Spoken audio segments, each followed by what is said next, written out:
Ich hoffe, dass ich auch einen Teil Ihrer Bedürfnisse erfüllen kann. And I hope to be able to fulfill parts of your needs. Nach diesem orientalischen Spruch, gibst du jemandem einen Fisch, nährt er sich nur einmal. Lehrst du ihn aber das Fischen, nährt er sich für immer.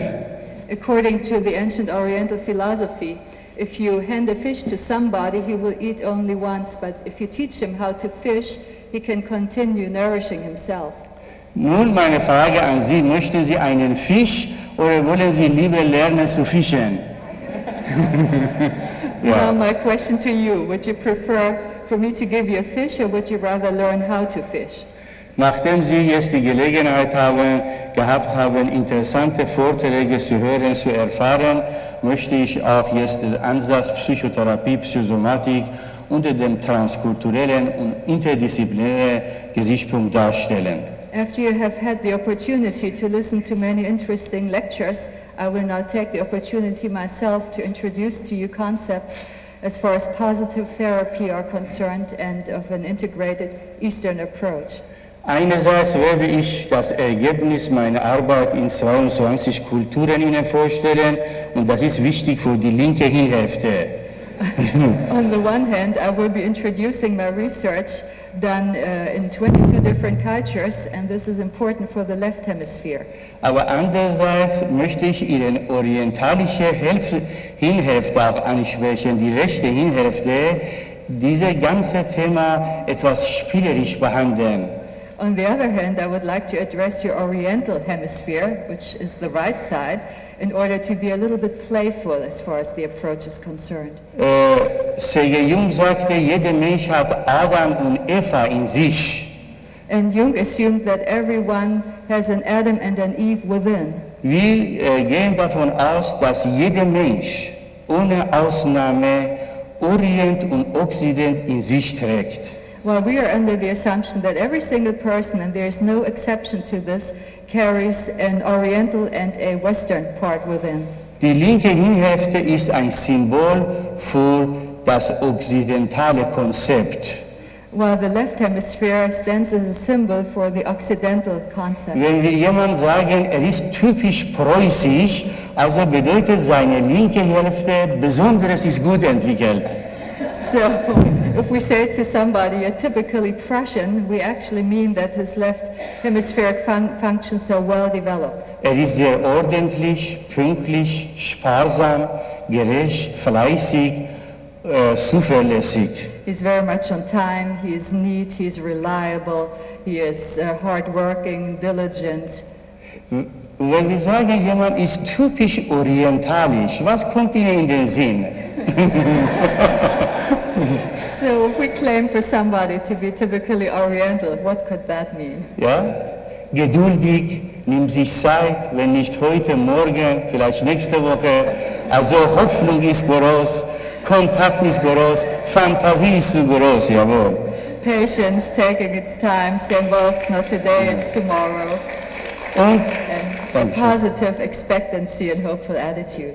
Mein Ziel ist nicht zu erklären heute, ob Orient oder Occident welche besser ist. Ich will erklären, wie die beiden Kulturen miteinander besser arbeiten können. And it is not my goal today to figure out which is better, Orient or Occident, but my goal is to find out how an integration could work, how these two aspects could be working in a more productive way together.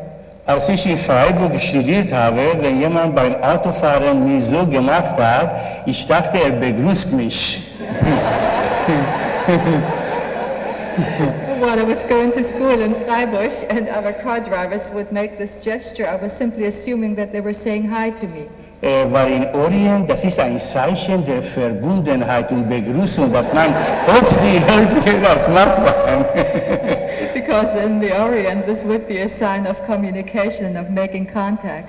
Später in Frankfurt am Main, wo ich mein Studium fortgesetzt habe, habe ich verstanden, dass dies bedeutet, dass du alle Tassen nicht im Schrank hast. Ja.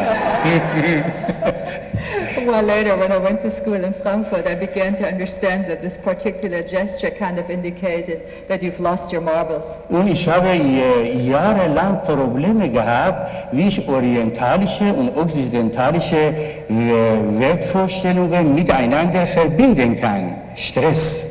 And for years I've been having problems in trying to figure out how I could unite these Eastern and Western parts, and it amounted to stress. Bis ich erst erkannt habe, dass es verschiedene Normen gibt, dann habe ich gelernt, mich den Orientalen gegenüber anders zu verhalten, anders die Signale verstehen, dem Okzidentalen anderes und später beides miteinander zu verbinden, vereinigen. And once I figured out that there were different norms depending on these two different cultures, I initially began dealing with Orientals in specific ways and with people from the Occident in other ways. And then it was a further step in my development that I arrived at an integration of these concepts. Also heute möchte ich vor allem Ihren orientalischen Teil ansprechen und etwas erweitern dann. So today my major emphasis would be to address myself to the Oriental part within you and to enlarge these concepts. Deshalb bringe ich Ihnen Beispiele aus anderen Kulturen. I will be giving you examples coming from other cultures. Erzähle ich Ihnen Geschichten, Sprachbilder, Anekdoten, wie Sie sehen, wie ein Standortwechsel schnell herbeigeführt werden kann. And I will be using stories and metaphors in order to show you how a change of position can be brought about rather rapidly. Wenn Professor Watzlawick von zweiter Wirklichkeit spricht, wie gehen wir dann inhaltlich von diesem Standortwechsel, wie man von der linken Hirnhälfte auf die rechte Hirnhälfte kommen kann? When Professor Watzlawick discusses second reality, this is also a way of saying how can one switch position from one type of hemispheric thinking to the other. Ein Patient, der unter Zwangsvorstellungen gelitten hat, und habe ich gesagt, was halten Sie von diesem orientalischen Spruch? Man kann auf seinem Standpunkt stehen, aber man sollte nicht darauf sitzen. A patient who was suffering from an obsessive-compulsive disorder, I once asked, what do you think about this saying from the Orient? You can stand on your point of view, but you should never sit on it. Bravo. Exzellent. Bravo. Und dieser Spruch begleitete uns innerhalb von 6 Monaten Therapie immer wieder. Er ist immer darauf zurückgekommen. Er musste nicht seine Einseitigkeit aufgeben, sondern erweitern. And throughout therapy, we always went back to the saying. And the result was that he did not have to give up his one-sided view of the world, but that we were able to enlarge this. Liebe Anwesende, kurz gefasst, wenn wir mit unseren Patienten arbeiten, können wir einmal von rechter oder linker Hirnhälfte ausgehen. And just as a short summary, when we work with our patients, we can take as a point of departure either the left or the right hemispheric side. Aber eine positive Arbeit, das heißt eine optimale Arbeit bedeutet, dass man erst von rechter Hirnhälfte ausgeht, durch Sprachbilder, Geschichten, Beziehungen aufbaut. Selbstverständlich dann geht man auf die psychosozialen Normen und Verhaltensweisen zurück dann. And a good approach would be to start with the right hemispheric functioning as far as addressing ourselves to the patient using metaphors, using idioms, linguistic idioms, and then afterwards go to the left hemisphere and also address behavior as an outcome of what we're doing. Sie kennen das, aber ich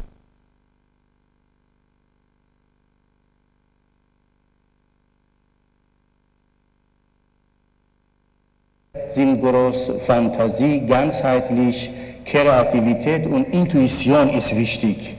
And you know this already, but just to shortly summarize, the right hemisphere is known to react rather non-verbally, to use images, fantasies, to have a holistic view, a parallel assessment, another time concept, a non-temporary time concept, creativity.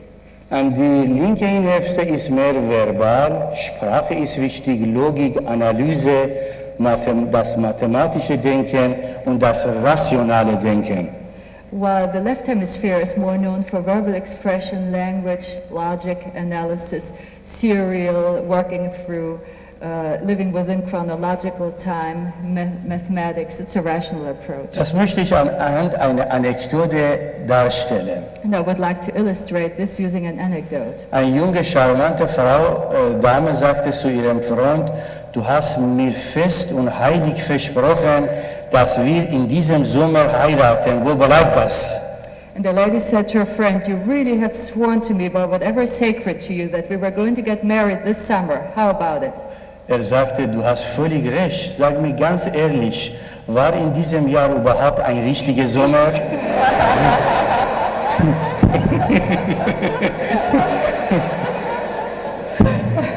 Well, he replied, you're absolutely right, but now, let's be honest, has there ever been a real summer this year, worthwhile calling it summer?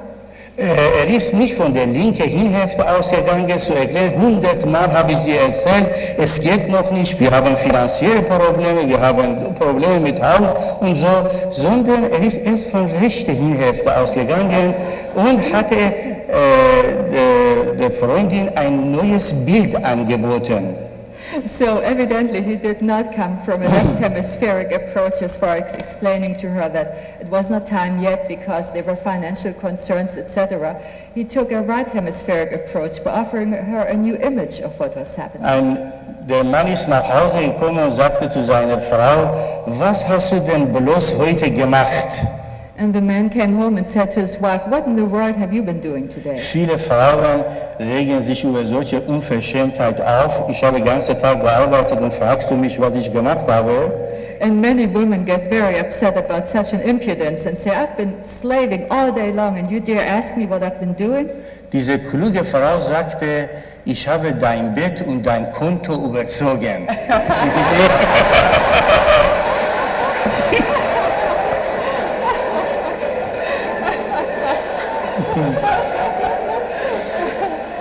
Well, the pun in this is unfortunately tied to the German language, but using a left hemispheric approach, it would mean that she has cleaned off his account, taking all the money, as well as changed his sheets on his bed. And so the pun is lost, but this would be the left hemispheric understanding of what has been said. Ein Geschäftsmann ist in sein Zimmer gekommen und hat gesehen, dass ein Mitarbeiter von ihm eingeschlafen ist. A businessman went to his room or office and saw that one of his co-workers had gone to sleep.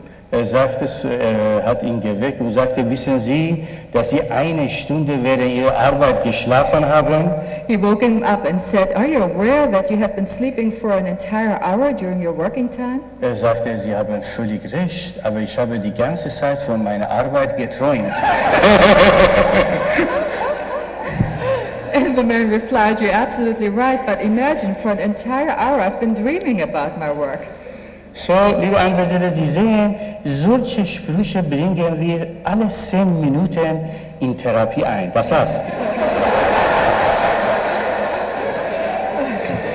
And as you can see, during therapy, about every minute,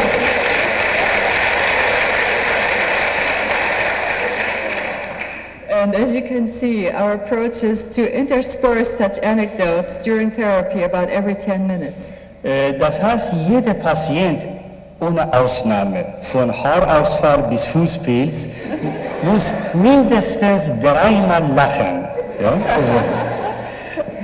And every patient, and there is no exception to this, be it that he is with us because of loss of hair, or be it that he is with us because of yeast infections of his feet, is required to laugh at least 3 times a session. Es handelt sich nicht um das Lachen, sondern nach unseren Untersuchungen biochemisch können wir zeigen, dass das Prinzip der Hoffnung bei Patienten geweckt wird und Antistresshormon entsteht und so das führt eine Entspannung bei dem Therapeuten und Patienten. And this is certainly not only about laughter. Research shows that when we're laughing, certain biochemical processes are activated, which means that also positive expectancy and hope induce certain molecules, certain messenger molecules which reduce stress and which also enhance immunological functioning. So there's also scientific evidence that we do much more than simply laugh and that it relaxes the patient as well as the therapist. Liebe Anwesende, seit 26 Jahren habe ich eine psychotherapeutische, psychosomatische Tagesklinik in Wiesbaden und seit 19 Jahren bin ich Dozent an der Akademie für ärztliche Fort- und Weiterbildung der Landesärztekammer Hessen in Bad Nauheim. For the last 26 years I've been running an out-day hospital or clinic for psychological and psychosomatic disorders, and for the past 16 years, 19, okay. For the past 19 years, I have been training and supervising doctors within the medical establishment in Hessen. Ich habe in einer Ausbildung, bin ich für tiefenpsychologisch fundierte und analytische Psychotherapie, habe ich die Zulassung und habe ich auch verhaltenstherapeutische Ausbildung. Mein Ziel war, wie diese Probleme zwischen Psychodynamik und Verhaltenstherapie unter dem transkulturellen Gesichtspunkt man erweitern kann. And I'm licensed as well in depth psychology and psychoanalysis as behavior modification, and it has been one of my goals to find out how these two different approaches can be united under the guise of a transcultural approach, an integrative approach. In einem meiner Bücher habe ich dargestellt die Situation, dass wir waren in der Psychotherapie, dass wir zurzeit über 250 psychotherapeutische Richtungen in Deutschland haben, die zum wesentlichen Teil nicht miteinander arbeiten. And in one of my books I pointed out the rather tragic situation that at present in Germany we have a confusion as far as having about 250 different psychotherapeutic approaches which do not work cooperatively with one another but parallelly or against one another. Alexander Mitscherlich bezeichnete die Verhaltenstherapie als Primitivtherapie und Ising bezeichnete die Psychoanalyse als eine unwissenschaftliche Methode. Mitscherlich called behavior modification a primitive approach to therapy, and Ising called psychoanalysis an unscientific approach. Genauso wie die Religionen gegeneinander vorgehen, das heißt besser gesagt die Kirchen, genauso gehen auch manche psychotherapeutische Richtungen in dieser Art vor. Just as various religions may work against one another, we see that various psychotherapists from different training backgrounds might work against one another. Liebe Anwesende, unsere heutige Situation in der Psychotherapie und Psychosomatik erfordert die Entwicklung von Methoden, die ebenso ökonomisch wie wirksam sind. And dear listeners, our present situation of psychosomatic and psychological disorders requires that we come up with methods which are effective as well as economical. Außer der technischen Frage der psychotherapeutischen Prozedur wird dabei die inhaltliche Frage wichtig, nach welchen Kriterien der bestehende Konflikt beschrieben und bearbeitet wird. And in this respect, content is also important. For instance, in what terms do you describe the ongoing conflict within a certain setting? Wie ich kurz vorher erwähnt habe, ich bin selbst in einer transkulturellen Situation aufgewachsen, Orient und Occident. As I mentioned before, I myself was raised in a transcultural setting between Orient and Occident. Und wurde mir bewusst, dass viele Verhalten in verschiedenen Kulturen verschiedene Bedeutung haben. And I became quite aware of the fact that different behavior patterns had different meaning depending on the cultural context within which they arose. Darf ich Sie mal fragen, sind Sie in Italien gewesen? May I ask you, have you been to Italy? Was ist Ihnen abends aufgefallen? What did you notice in the evening? Ich darf das wiedergeben, dass es sehr viel los ist auf der Straße und auch oft Kinder dabei sind. Ja? I may repeat, there is a lot going on in the evenings on the streets and also children are included in the life. Aber in Wiesbaden, wo ich wohne, auch viele Städte in Deutschland, wenn man abends um 22 mit kleinen Kindern spazieren geht, was sagen die Leute? But in Wiesbaden, where I happen to live, as well as in many other German cities, what do people actually say when you're taking a walk outside at 10 p.m. and have children accompany you? Wir haben eine Untersuchung gemacht, festgestellt, dass ein Großteil Kinder, die in Deutschland neurotische Symptome zeigen, sind die Kinder, die man zu früh abends ins Bett geschickt hat.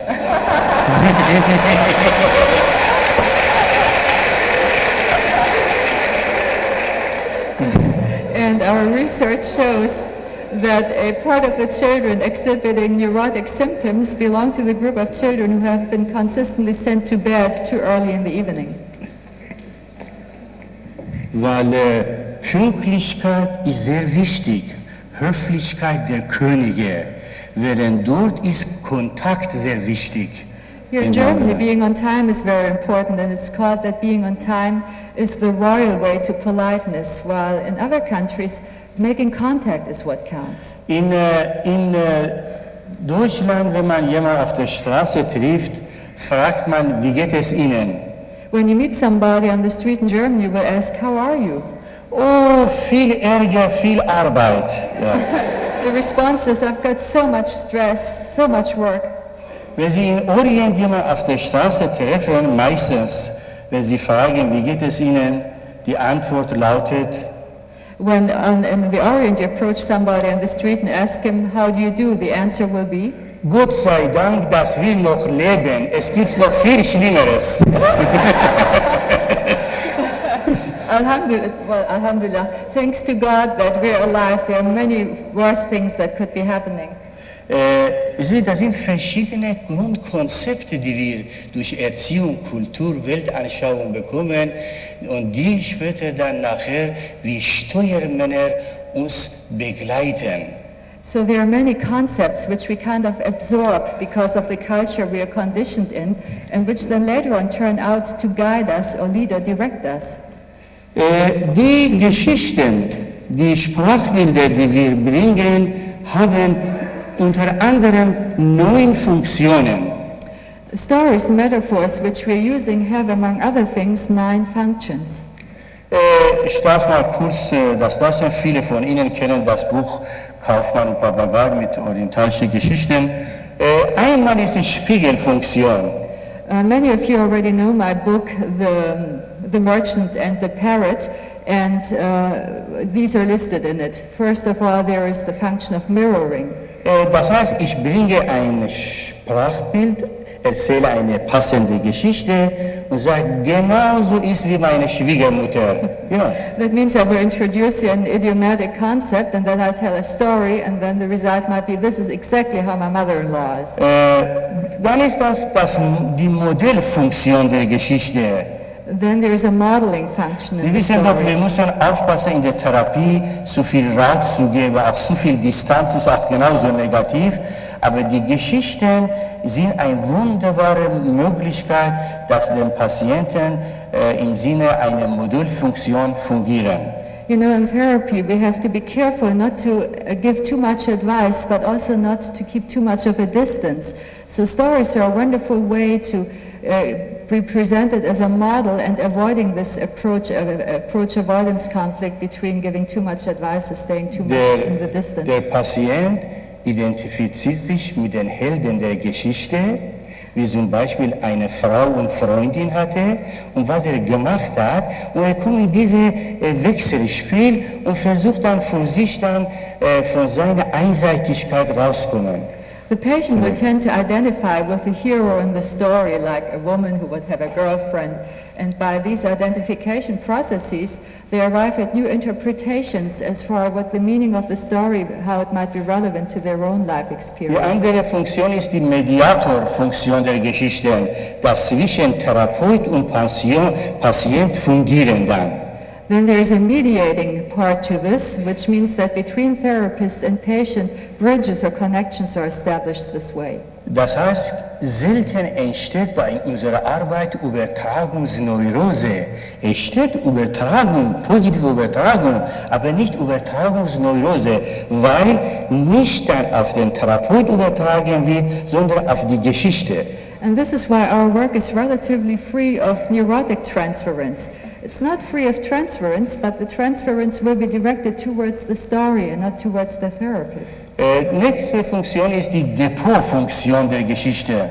Further, there is a depot function to the stories. Sie wissen doch, bei vielen Patienten müssen wir Medikamente geben, die dann etwa Depotwirkung haben, auf 2 bis 4 Wochen wirken. Genauso die Geschichten wirken nach.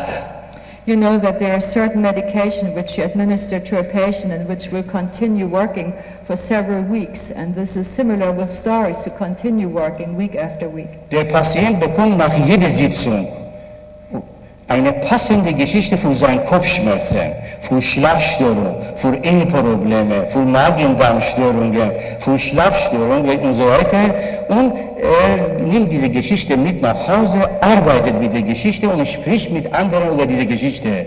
After each session, the patient is giving a particular story, be it regarding his insomnia or his marital discord or his sexual dysfunctions or psychosomatic issues or whatever, and he will take the story home and use it and discuss it with his partner or his patients, relatives. Ich habe diese Geschichte meinem Mann erzählt, er hat sich auch kaputt gelacht. They might say, I've been telling the story to my husband and he also cracked up laughing. Eine Frau, die sagte, mein Mann hält nicht so viel von Psychotherapie. Er ist gegen alle diese Sachen. And a woman said, my husband really doesn't think highly of psychotherapy. He's against all such stuff. Ich finde großartig, dass Ihr Mann eine kritische Person ist. And I said, I'm really glad to hear that your husband is taking a critical stand on this. Kennen Sie diese Anekdote? Man sagt, ein Psychotiker baut ein Luftschloss. Do you know this following anecdote? It is said that a psychotic is building a castle in the air. Der Neurotiker lebt in diesem Luftschloss. The guy suffering from neurosis will inhabit this castle in the Und der air. Psychiater kassiert die Miete.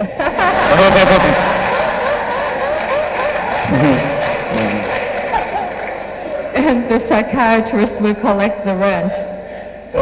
Diese Frau hatte diese Geschichte zu Hause erzählt und der Mann, der einmal zu einer Veranstaltung kam, sagte, diese Sache, die sie meiner Frau erzählt habe, hat mich sehr angesprochen. Ja. And the woman had told the story to her husband, and once this husband showed up at a conference and he approached me and said, I really like the story. Die nächste Funktion ist die traditionsträge Funktion der Geschichten. There is also a function as far as keeping up tradition in the stories. Es sind in jeder Geschichte ohne Ausnahme bestimmte psychosoziale Normen wie Gehorsam, wie Sparsamkeit, Sexualität, Treue und so weiter kommen zum Ausdruck. Because in each of those stories, certain psychosocial norms will be explicit, be it being thrifty, be it obedience, be it sexual functions or other norms. They all will be contained within the story. Und wenn wir auf diese sozialen Normen achten, können wir passende wieder Gegenkonzepte dazu mit den Patienten entwickeln. And if we pay attention to these social norms, we're capable of developing contrary concepts with our patients. Denn die nächste Funktion ist die transkulturelle Funktion der Geschichten. The next function is the transcultural function of the story. Sie sitzen hier sehr gemütlich und ich habe den Eindruck, dass Sie genießen nach dem Motto, wer nicht genießt, wird ungenießbar. Und ich erzähle Ihnen eine Geschichte von einem anderen Land und Sie sehen, wie die Menschen in einem anderen Land leben, arbeiten, denken und so weiter. Kind of, you all are sitting here and you seem to be enjoying yourselves based on the motto that whoever doesn't enjoy himself becomes unenjoyable himself. And I'm telling you stories about other countries and other cultures, and you will be perceiving, oh, this is how people in other countries go about certain things. Dies hat zwei Funktionen. Einerseits wird Kommunikation gefordert, andererseits Vorurteile abgebaut. There are two functions to this. On the one hand, it is furthering communications. On the other hand, it is helpful to reduce prejudices. Die nächste Funktion ist die Regressionshilfe, die Aufgabe der Geschichten. The next function, it is an aid to regression. Das heißt, durch diese Geschichte oder das passende Sprachbild wird eine partielle Regression durchgeführt, which means that depending on the story or the image, a partial regression is taking place. Zum Beispiel, man redet über die Ordnung des Vaters, Pünktlichkeit des Vaters, so in dieser Art partiell. Und auch sogar bei psychotischen Patienten können Sie die Geschichten auch anwenden. For instance, you may be discussing the neatness or the tidiness of the father in a partial way, and so even psychotics can be addressed using this approach. Die nächste Funktion ist dann Gegenkonzept. And the next function consists of counter-concepts. Wissen Sie, warum dann bis jetzt Psychotherapie immer so viele Jahre gedauert hat? Weil man versucht hat, Angst, Depression, Zwänge und so weiter des Patienten wegzunehmen. You know why it has been taking so long traditionally that people were in treatment? It is because people try to take away anxiety, fear, depression, obsessive-compulsive behaviors. Hier in diesem Konzept wird nicht das neurotische Konzept weggenommen oder wegbearbeitet, sondern wird erweitert durch eine passende Geschichte oder ein passendes Sprachbild. In this approach, we do not remove such neurotic concepts, but we work on enlarging them by using fitting and suitable stories and other methods. So, deswegen möchte ich Ihnen eine Geschichte jetzt zum Schluss vorlesen von diesem Kapitel und dann mit dem Hauptthema beginnen. That's why I would like to read a story to you now, which is at the end of the chapter, and then I will start with the actual topic.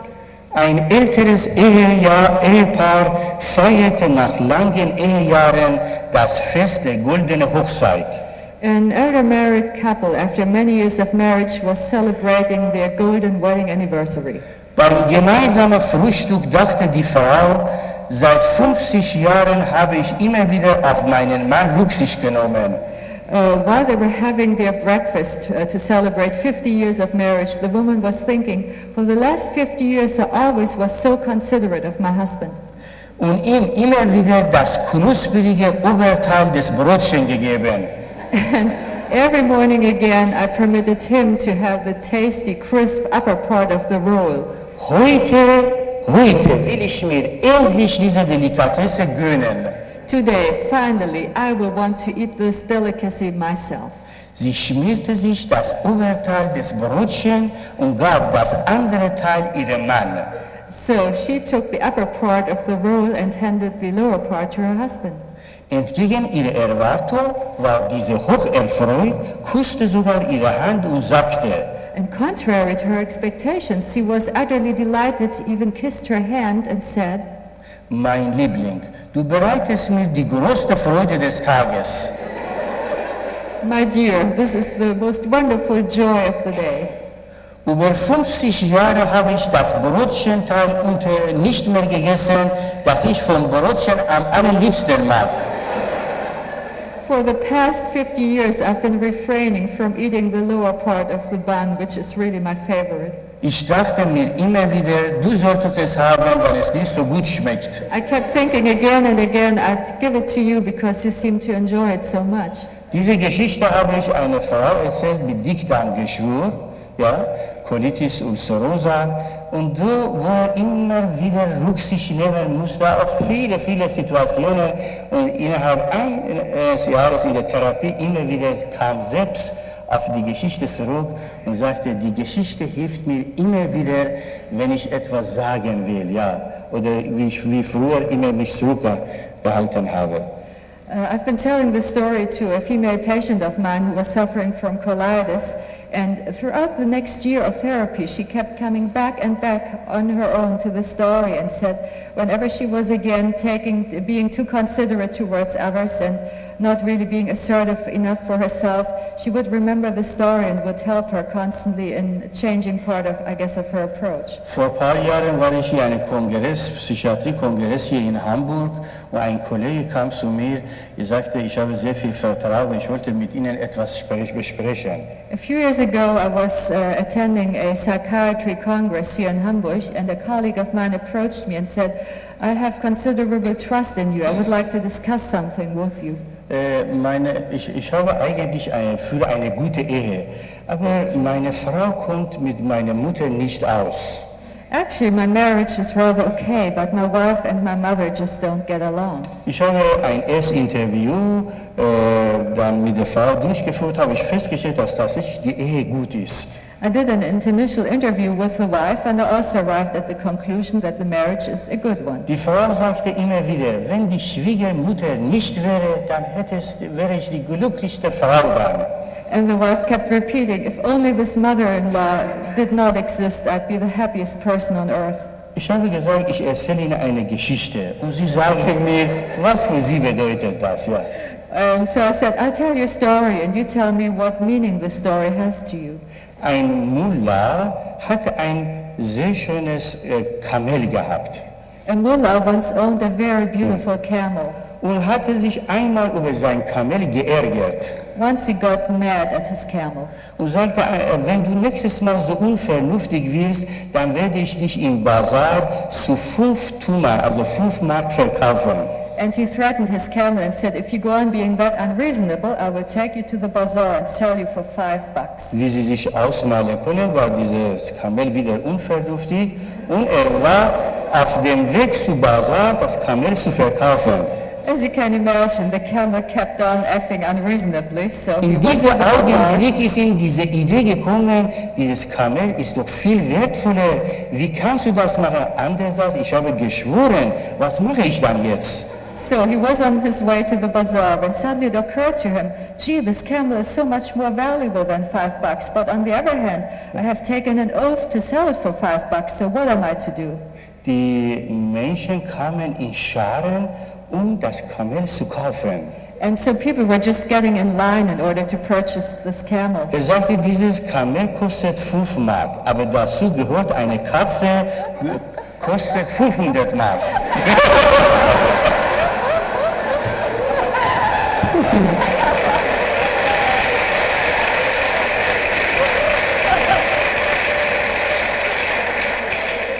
And he said the price for this camel is $5, but there's a cat which goes along with it, and the price of the cat happens to be $500. Alle Leute sind vorweggegangen, nur eine ist dabei geblieben und sagte, weil mir das Kamel gut gefällt, also bin ich bereit, die Katze in Kauf zu nehmen.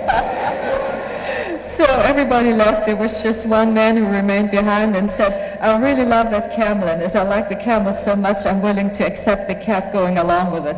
Die Frau sagte spontan zu mir, mein Mann ist das Kamel und die Schwiegermutter ist die Katze.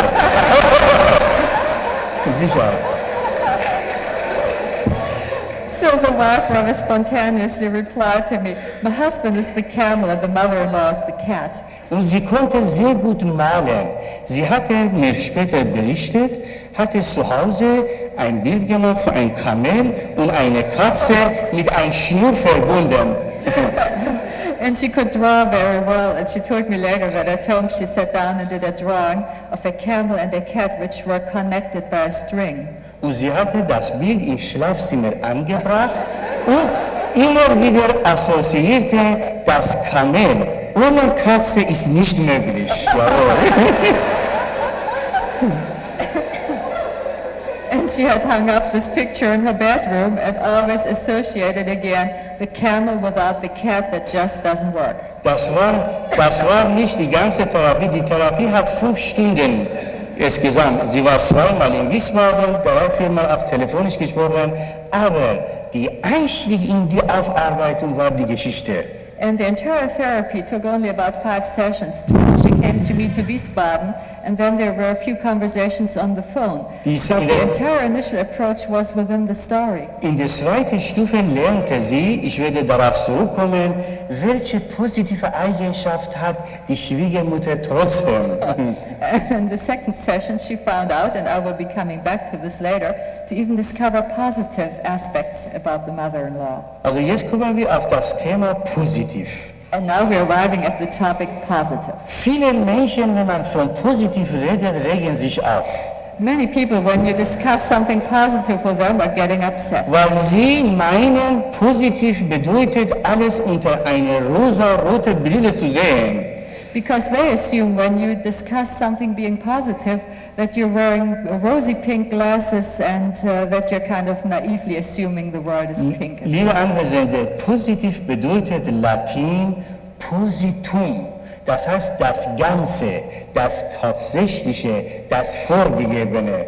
Well, based on the Latin etymology of this word, it would mean positum, which translates into the entireness of something, the actual of something. Das heißt, wir gehen davon aus, dass jeder Patient, auch Schizophrene, Krebspatient, ohne Ausnahme neben seinen Symptomen eine Fülle von Fähigkeiten, Möglichkeiten und Chancen bringt. We have the basic concept that every single patient, this also would include schizophrenics or patients suffering from cancer, that besides for the problems or symptoms, each of these patients has a host of positive capabilities and capacities. Während in der traditionellen Medizin zwischen Therapeut und Patient Krankheit und Störungen sind, hier gehen wir zunächst von Fähigkeiten, Möglichkeiten und Chancen aus. The traditional concepts say that between the therapist and the patient there is the disease, while in the positive approach we assume that between therapist and patient are the capabilities. Zunächst werden diese Fähigkeiten nach einem bestimmten Modell dem Patienten bewusst gemacht. Initially, following a certain model, we start by making the patient become aware of these positive aspects. Später, selbstverständlich, gehen wir auf die Probleme ein, aber nicht primär. Later on, we certainly will be coming back to the problems, but this is not what we primarily do. Ich will ein Beispiel bringen. I want to give you an example. Ein Schwimmtrainer hat am Ende der Saison das Ergebnis der Arbeit seiner Mannschaft zusammengefasst. A swimming coach at the end of the season was evaluating the results of his team. Und er sagte, unsere Mitarbeiter haben zwar nie gewonnen, aber es ist auch keine ertrunken. Unsere Mannschaft. And he summarized saying, our team never won, but at least nobody drowned. Haben Sie vor 2-3 Wochen gesehen, als die Deutschen dann diese Fußballspiele verloren haben? Der eine wollte nicht mehr leben, der eine, obwohl die 4 Jahre waren Weltmeister, aber die haben nicht die positiven Aspekte gesehen, dass es wie schön ist, dass die anderen jetzt was davon haben.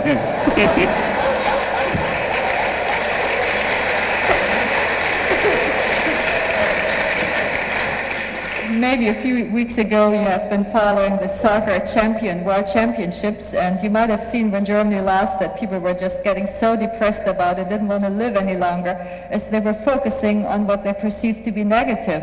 They didn't realize that there were positive aspects to this as well, like saying, well, fortunately something good happened to somebody else. Ein Mann fragte seinen Freund, wie hat Herr Müller seine Gesundheit so ruiniert? And the man was questioning a friend of his, what did Mr. Miller do in order to really destroy his health? Er sagte, er hat ziemlich oft auf das Wohl seiner Mitmenschen angestoßen. This is again a pun in the German language, which left hemispherically translated that this man quite often took a drink celebrating the issues of his friends. Liebe Anwesende, ist die Art, wie wir uns begrüßen, beschimpfen, verleumden und hochhalten, wie wir unsere Kinder in die Erwachsenenwelt einführen, wie wir mit kranken und alten Menschen umgehen, wie wir schließlich unsere Toten verabschieden und begraben, etwas selbstverständlich und naturgegeben. Dear people being present here, it's the way we approach our children, the way we deal with them and raise them, the way we deal with our own issues and problems, the way we finally approach going to the grave. Ich habe den letzten Satz noch nicht. Jawohl, hier ist da oben. Okay, I got it. So are all of these issues natural by any chance, or are they cultural givens? Wie weitgehend wir kulturell geprägt und begrenzt sind, zeigt sich erst, wenn wir mit den Augen eines Fremden schauen. The limitations which we arrive at because of our cultural conditionings can only become apparent once we're looking at ourselves through the eyes of a stranger.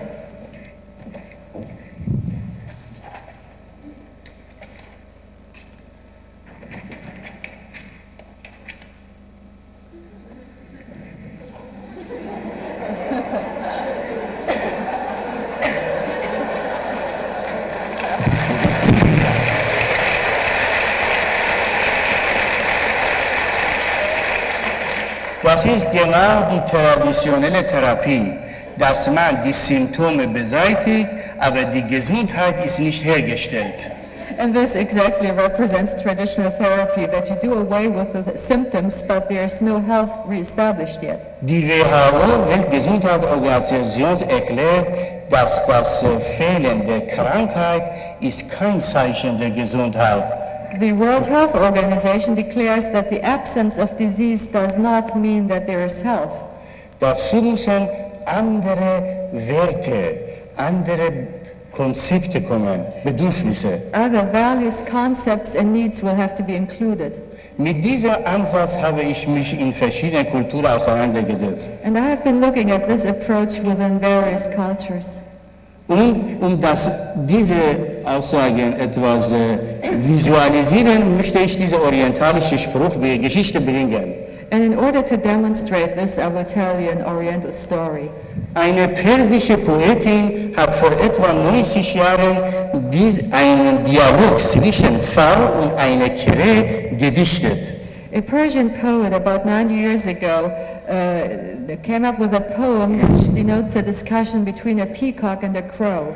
Ich habe versucht, das als eine Geschichte entsprechend dem deutschen Geschmack darzustellen. And I have been using this poem and created a story out of this based on German taste. Und zwar, diese hilft uns dann nachher sehen, warum so wichtig ist, dass man von Fähigkeiten, Schönheiten und Möglichkeiten des Patienten ausgeht. And this will show us later on why it is that it's so important to start looking at the capabilities, at beauty, at health as beginning concepts. Im Garten eines Palastes ist eine Frau so stolzierend spazieren gegangen, wie Sie sehen. There was a palace garden and a peacock was walking around proudly, as you can see. Eine Krähe hat diesen Frau gesehen und sagte, wer hat diesen hässlichen Vogel erlaubt, in diesem wunderschönen Garten so stolzierenden Spaziergang zu machen? And the crow was taking a look at the peacock and said, now who in the world permitted this ugly bird to walk around so proudly in this beautiful palace garden?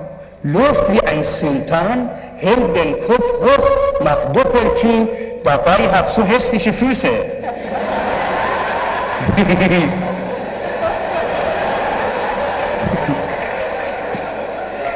Walking around so proudly, holding its head up high while creating a double chin. All of this like a sultan, while on the other hand, this creature has such ugly feet. Die Frau hörte sich das an und sagte, es handelt sich um Missverständnisse. The peacock was listening to this and said, there must be a misunderstanding. Ich weiß, dass ich hässliche Füße habe, daher halte ich meinen Kopf hoch, um meine hässlichen Füße nicht zu sehen.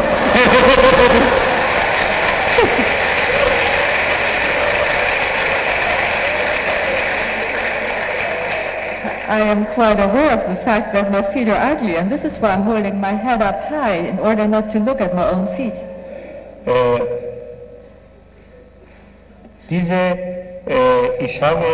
Ich habe aber sehr viele Schönheiten, die alles bewundern. But on the other hand, I am full of beauty, which everybody keeps admiring. Dann hat aufgezählt alle Schönheiten. And then he was listing all the beautiful aspects about himself. Zum Schluss die Moral der Geschichte war, warum siehst du mich nicht so, wie ich bin? And finally arrived at the conclusion, how come, Crow, you're not perceiving me the way I am? Ich habe diese Geschichte, nach dieser Geschichte mit dem Kamel und Katze, der Frau des Psychiaters erzählt, und nächstes Mal hat er eine Liste gebracht mit 13 positiven Eigenschaften von Schwiegermutter. After the story of the camel and the cat, I also told this story to that psychiatrist's wife, and when she saw me again, she had made a list of 13 positive aspects of her mother-in-law. Ich wundere mich ehrlich gesagt nach 27 Jahren immer wieder, wie manchmal die Geschichten wirken. Das ist großartig. To be honest, even after 27 years of practice, I'm quite often amazed again about the effectiveness of these stories. Diese Frau am Anfang sagte, meine Schwiegermutter hat überhaupt nicht was Positives. Because initially that wife claimed, my mother-in-law, there's really nothing positive about Aber her. durch diese Geschichte, das Bild, jeder Patient kriegt das Bild von uns nach dem ersten Interview, wenn wir dann mit der Therapie beginnen, wie man bei Partner, bei sich, in der Politik, in der Gesellschaft und so, neben vielen Negativen, das Positive zunächst herausholen soll. And every patient we see is, after the initial interview, told the story, and then it is focused on how one can use the story to see, be it in relationships with a husband or wife, be it in politics, be it in whatever aspects, not to only see the negative, but also the positive that goes along with it. Liebe Anwesende, die Einführung hat ein bisschen länger gedauert, aber weil ich gesehen habe, dass Sie so ein großartiger Zuhörer sind und ich war artig und Sie sind großartig, ja.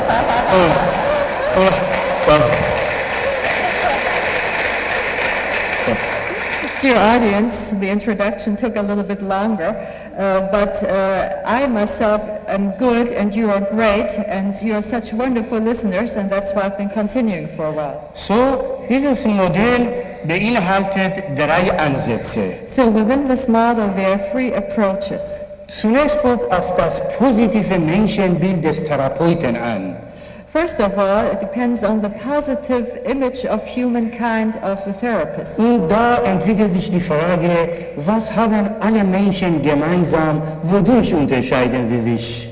And so the question arises, what do all people have in common and how are they different from one Wie another? werden verschiedene Verhalten in verschiedenen Kulturen interpretiert? And how are different forms of behavior being interpreted within different cultures? Vor allem, wenn Sie bedenken, dass in Deutschland jetzt über 10%, 12% Ausländer sind. Viele Kollegen rufen an und sagen, ich habe ihm viel geholfen, aber ich verstehe seine Kultur und sein Land und seine Nation nicht.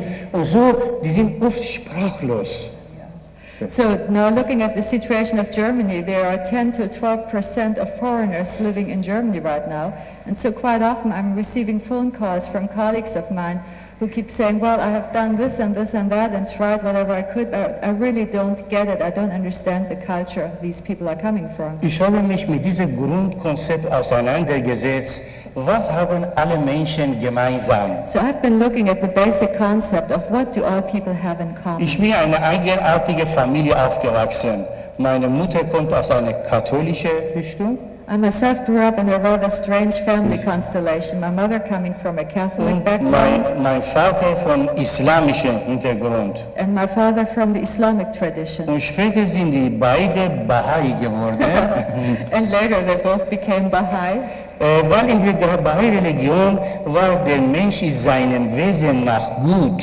Und dass Religion und Wissenschaft müssen Hand in Hand arbeiten, das hat mich sehr motiviert dann. Because concepts of the Baha'i religion are that humans are basically positive and that religion and science have to work hand in hand cooperatively, and this really appealed to me. Ich werde Ihnen das Grundkonzept kurz darstellen, was haben alle Menschen gemeinsam. I will very shortly denote the basic concept of what people have in common. Das ist das Konzept, wir gehen davon aus, das ist in Englisch, und zwar, das ist für Sie auch, hier, dass jeder Mensch ohne Ausnahme 2 Grundfähigkeiten hat. We assume that every single person, and there is no exception to this, has 2 basic capabilities. Einmal eine Fähigkeit, die nennen wir Erkenntnisfähigkeit, Symbol für die linke Hirnhälfte. Once it's the capacity of recognition, and this is Recognition, ja. and this is a capacity of left hemispheric functioning. Woher komme ich, wohin gehe ich? Where do I come from and where am I heading? Das ist in allen Menschen angelegt. And this is within every single person. Deshalb nach der positiven Therapie gibt es keinen Atheist Warum? Weil jeder fragt, woher komme ich, wohin gehe ich? Therefore, according to positive therapy, there are no atheists, as every single person is asking himself the question, where do I come from? Where am I going to? Weil der Mensch die Fähigkeit hatte, immer fragen, woher komme ich, wohin gehe ich, hatte verschiedene wissenschaftliche Richtungen wie Physik, Chemie, Mathematik, Medizin, Biologie, Technik entwickelt. As human beings have the capacity to ask themselves, where do I come from and where am I going, they were able to develop a variety of different disciplines, be it chemistry, biology, architecture, technology, medicine. Gleichzeitig der Mensch hat die rechte Hälfte, das ist die Liebesfähigkeit. Besides for that, people have the capacity to love. Die fragt sich, wenn ich etwas zustande gebracht habe, was bringt das für mich, für meine Familie, für Land und für die Menschheit? The question is, if I have accomplished something, what do I get out of it? What does my family get out of it? What does my country get out of it? And what does the world get out of it? Wir gehen davon aus, dass ein gesunder Mensch muss seine beiden Grundfähigkeiten von Anfang an zusammenarbeiten. And we assume that a healthy person has to be able to integrate these two capacities from the very start. Die linke Hirnhälfte ist ein Symbol für Wissenschaft, Psychologie. The left hemispheric functioning can be taken as a symbol of science. Die rechte Hälfte ist ein Symbol für Weltanschauung, Religion, Lebensphilosophie. While the right one would be symbolic of the way to look at the world, of philosophy, of religion. Zum Beispiel Religion, du sollst treu sein. For instance, religion, you should be faithful. So, hier, Religion sagt treu sein. Die Psychologie fragt, warum kann jemand nicht treu sein? So religion might tell you, you should be faithful, while psychology will be asking, how come you cannot be faithful? Sie sehen aus diesen einfachen Beispielen, wie wichtig ist, dass bei jedem Patienten nach seiner Weltanschauung, Lebensphilosophie fragen dann. And you can see from this one example how important it is to question each single patient as far as his view of the world is concerned. Die linke Hälfte ist das, versucht den Sinn zu finden, die rechte gibt den Sinn. And the left hemisphere is trying to find meaning, while the right one is the one which is giving meaning. Aus der Erkenntnisfähigkeit entwickelt sich im Laufe der Sozialisation sekundäre Fähigkeiten. And out of the capacity to recognize or be aware within time secondary aspects. Wie Pünktlichkeit, Ordnung, Sparsamkeit, was ich vorhin dargestellt As far habe. as being on time, being thrifty, some of these concepts like being neat, which I have been mentioning before. Und aus der Liebesfähigkeit entwickeln sich primäre Fähigkeiten wie Geduld, Zeit, Liebe, Vertrauen, Hoffnung, Kontakt und so weiter. And out of the capacity to love, primary things will result, like patience and trust and hopeful expectancy and those other things I have been mentioning. Ausgehend davon, dass der Mensch seinem Wesen nach gut ist, versuchen wir jedes Symptom, jede Krankheit auch zunächst positiv deuten. And starting with the basic concept that every person is basically good, we initially try to also see the good and positive in each symptom. Wenn jemand zum Beispiel unter Anorexia Nervosa, Magersucht leidet, If somebody is, for instance, suffering from anorexia, zunächst erklären wir, deuten wir positiv, sie haben die Fähigkeit, mit wenig Mitteln auszukommen. we will first emphasize the positive aspects. You're able to get along on very little food. Sie haben die Fähigkeit, an dem Hunger der Welt teilzuhaben. You have the capacity to partake in this world going hungry. Glauben Sie mir, wirklich ein Wunder, weil bei Patienten, egal nach welcher Methode sie vorgehen, will man beibringen, mehr zu essen. Hier wird zunächst was Positives herausentwickelt dann. And believe me, most other methods would first try to initiate this patient to eat more, while we will begin by pointing out the positive aspects of the symptom. Sie haben sehr viele soziale Eigenschaften. Sie identifizieren sich mit der Armen der Welt. You have great social capabilities. You're identifying yourselves with the poor people on earth. Das ist nur eine gute Narkose zunächst. And this is initially just good anesthesia. Später kommt Operation und kommt Nachsorge. Das kommt dann. And then we'll go on to surgery and then we will follow through. Weil viele meinen, durch die positive Deutung ist alles abgeschlossen. Es ist eine gute Narkose, ja. Because many people assume by interpreting something positively, things will be completed already, but we just see it as good anesthesia. Wenn jemand unter Depression leidet, die Fähigkeit, mit tiefster Emotionalität auf Konflikte zu reagieren. Somebody, for instance, suffering from depression will be told that he has the great capacity to react with deep emotionality when there are conflicts in his life. Wenn jemand unter zum Beispiel Angst vor Einsamkeit leidet, If somebody is, for instance, afraid of being alone, wir sagen, sie haben das Bedürfnis, mit anderen Menschen zusammen zu sein, nicht wahr? we say you are probably experiencing the need to be together with other people, right? Oh, sehr gerne, aber mein Mann hat nie Zeit und sagt nie genau, wann er nach Hause kommt. And the answer might be, oh yes, very much so, but my husband never has time and he'll never let me know when he gets home. Durch diese positive Deutung kommt zu einem Standortwechsel, dass wir uns nicht auf den Patienten zentrieren, schon ab der dritten Sitzung den Partner einbeziehen im Sinne einer positiven Familientherapie, Thema Pünktlichkeit und Zeit bearbeiten dann.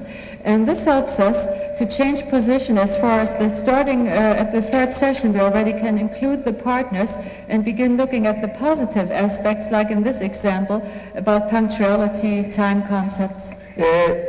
Zum Beispiel, ich war 8 Jahre in psychiatrischen Kliniken, habe ich gearbeitet, immer ein Großteil Patientinnen waren mit Eifersuchtswahn. Wir haben versucht, Eifersucht zu beseitigen. I worked for 8 years in a psychiatric ward, and a lot of the female patients were afflicted by some type of jealousy paranoia, and so we were dealing with this. Jetzt versuche ich zunächst was Positives herausholen. Wie großartig ist, Sie haben die Fähigkeit, Ihren Partner richtig zu lieben. And so initially I was focusing on the positive aspect. Isn't it great that you're real capable of such deep love towards your husband? Aber Sie verhalten sich nicht so, um geliebt zu werden. But you're not acting in a way that you become very lovable. Diese Differenzierung hilft langsam und langsam anhand von Sprachbildern und Geschichten, das dann weiterführen dann. So differentiating this and also including further idiomatic expressions helps us to continue gradually. Der zweite Aspekt unserer Arbeit, das ist das Hauptziel heute, ist das Ergebnis dieser Untersuchungen in 22 Kulturen. Unsere Frage lautete, wann kann man sagen, dass ein Mensch gesund ist? And going back to our research, which was carried out in 22 different cultures, arose the question, when can we declare somebody to be healthy? Das ist die 4 Bereiche der Konfliktverarbeitung, die wir nach diesen transkulturellen Untersuchungen festgestellt haben. And those are 4 areas of dealing with conflict which arose out of our research among 22 cultures. Unsere Frage war also, wann ist jemand gesund und wann kann jemand ein Problem positiv optimal aufarbeiten? So our question was, when is somebody healthy and under what conditions is it possible for him to deal constructively and positively with conflict? Jeder Mensch muss seine Energie auf 4 Bereiche des Lebens investieren. Everybody will need to use his energy dealing with different various issues in his Das life. sind diese von Liebesfähigkeit und Erkenntnisfähigkeit. And I'm talking about those 4 realms of the capacity to love and to be aware of recognition. 25% Energie für Gesundheit, 25% of the energy goes to health issues. 7 Aspekte gehören dazu. There are 7 aspects included in this. Essverhalten, Schlaf-Wach-Rhythmus, Körperkontakt, Ästhetik, Athletik und so weiter. As for sleeping patterns and bodily functions and contact and athletics and so on. 25% Energie für die Arbeit, 25% of your energy for work. nicht nur wie lange man arbeitet, sondern wie gerne man arbeitet, wie Sie alle. Ja. Not only as far as how long you work, but how much you enjoy work, as all of you. Viele sagen, Herr Doktor, ich arbeite viel, aber kommt nicht viel raus. Many people tell me, Doctor, I'm working a lot, but the results are not accordingly. 25% Energie für Kontakt, das heißt Kommunikation. 25% of your energy for contact, and this means communication. Kommunikation mit Arbeitskollegen, mit Partnern, mit eigenen Kindern, mit Eltern, Geschwistern, Freunden und Menschen aus anderen Kulturen. Communication with people at work, with one's own family, parents, siblings, and also with people from other cultures. Dann 25% Energie für die nahe und ferne Zukunft. And 25% of energy for the more near and more distant future. Nahe Zukunft heißt das in den nächsten 3 bis 5 Jahren. Welche Ziele habe ich dann? Near future would mean within the next 3 or 5 years. What kind of goals am I setting for myself? Gesundheitlich, beruflich, partnerschaftlich, wo wollen Sie Urlaub machen und so weiter. Health-wise, partnership-related, where do you want to go on vacation, issues like that. Ferne Zukunft ist, was machen Sie, wenn Sie berentet sind? Distant future is, what will you do once you're retired? Was denken Sie eigentlich über diese Weltlage heute in Jugoslawien, Afrika und so weiter? And what do you think looking at issues nowadays of Yugoslavia and Rwanda? And Was issues ist der like Sinn des Lebens für Sie? that? What's the meaning of life for you? Was heißt Tod und Leben nach dem Tode für Sie? What does death and a life after death mean to you? Wie möchten Sie, dass die anderen nach ihrem Tod von Ihnen sprechen? How would you like others to talk about you once you're dead? Dieser Bereich, das ist oben ist körperlicher Bereich. The upper part is the physical, the bodily realm, Leistung und Kontakt gehören zum seelischen Bereich. and contact and accomplishment belong to the soul. Nahe und ferne Zukunft gehört zum geistigen Bereich. While near and distant future belongs to the mental realm. Körper, Seele, Geist. Body, mind, and soul. Wir gehen davon aus, dass jeder Mensch ohne Ausnahme bei seiner Geburt diese 4 Formen der Konfliktverarbeitung mit sich bringt. And we are strongly assuming that every single person at birth already has the capacity for these 4 ways of dealing with conflict. Aber je nach der Kultur, Familie, Weltanschauung wird einseitig entwickelt dann. But according to the culture of family one is raised in, there will be a one-sidedness begin to develop among these In tribes. Deutschland ist besonderes legt man etwa 80% Energie auf Leistung und Gesundheit Wert. In Germany, about 80% of the energy will go towards accomplishment and Achievement and the physical aspect. yeah, Yes. about achievement and the physical aspects. In vielen orientalischen Kulturen 80% ist Kontakt und Zukunft. In many Oriental cultures, 80% will be contact and future orientation. Wir gehen davon aus, dass jede Krankheit, von Haarausfall bis Fußpilz, wir werden in der zweiten Teil sehen, basiert auf diese Einseitigkeiten. And it is our assumption that every disease, be it loss of hair or be it yeast infections at your feet, depends on the one-sidedness or off-balance. of these Ziel der issues. Therapie ist eigentlich schon im Erstinterview den Patienten in diese 4 Bereiche weiterführen dann. And the goal of therapy, starting within the very first session, is already to help the patient go more into those 4 different aspects.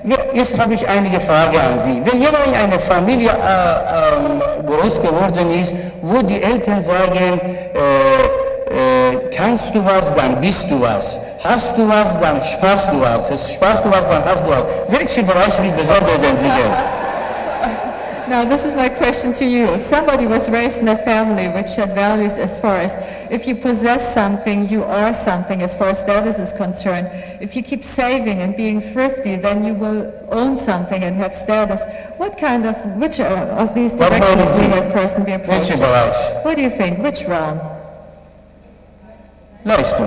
Und wenn jemand in einer Familie aufgewachsen ist, wo die Eltern sagen, lieber Ratten im Keller als Verwandte im Haus. And what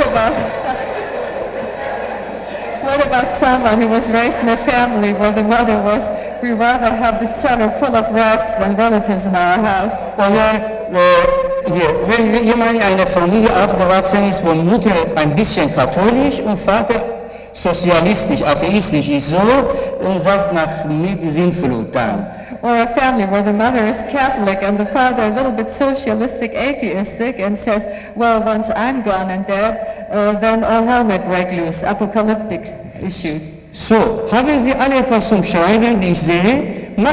Das machen wir schon im Erstinterview, machen wir ein Diagramm, Persönlichkeitsprofil. I see that every one of you already has something to take notes, and so within the very initial interview, we start with this type of diagram. Oben schreiben Sie Körper, Gesundheit, das sind diese 4 Bereiche dann. So you first note down those 4 rounds we have been discussing, Und machen Sie Einteilung 25, 50, 75, 100 Energie.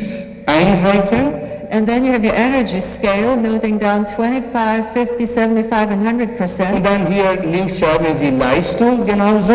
And then you write down accomplishment, Und hier unten dann Kontakt. contact, Und dann hier Zukunft. and then future-orientedness. So, bei uns das Ziel ist zunächst, dass der Therapeut das Balance-Modell in sich erlebt. Das ist das Ziel der Therapie zunächst. And the initial goal of therapy will be that the therapist within himself will arrive at a balance. Und wir haben für diese vier Bereiche einen Fragebogen entwickelt, das habe ich für Sie mitgebracht, 4000 Fragen durch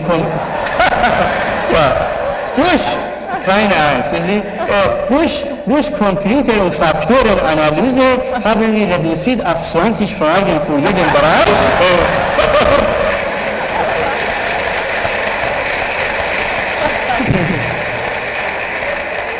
Erst sind Sie von der linken Linie ausgegangen, ja? Geduld. Yeah.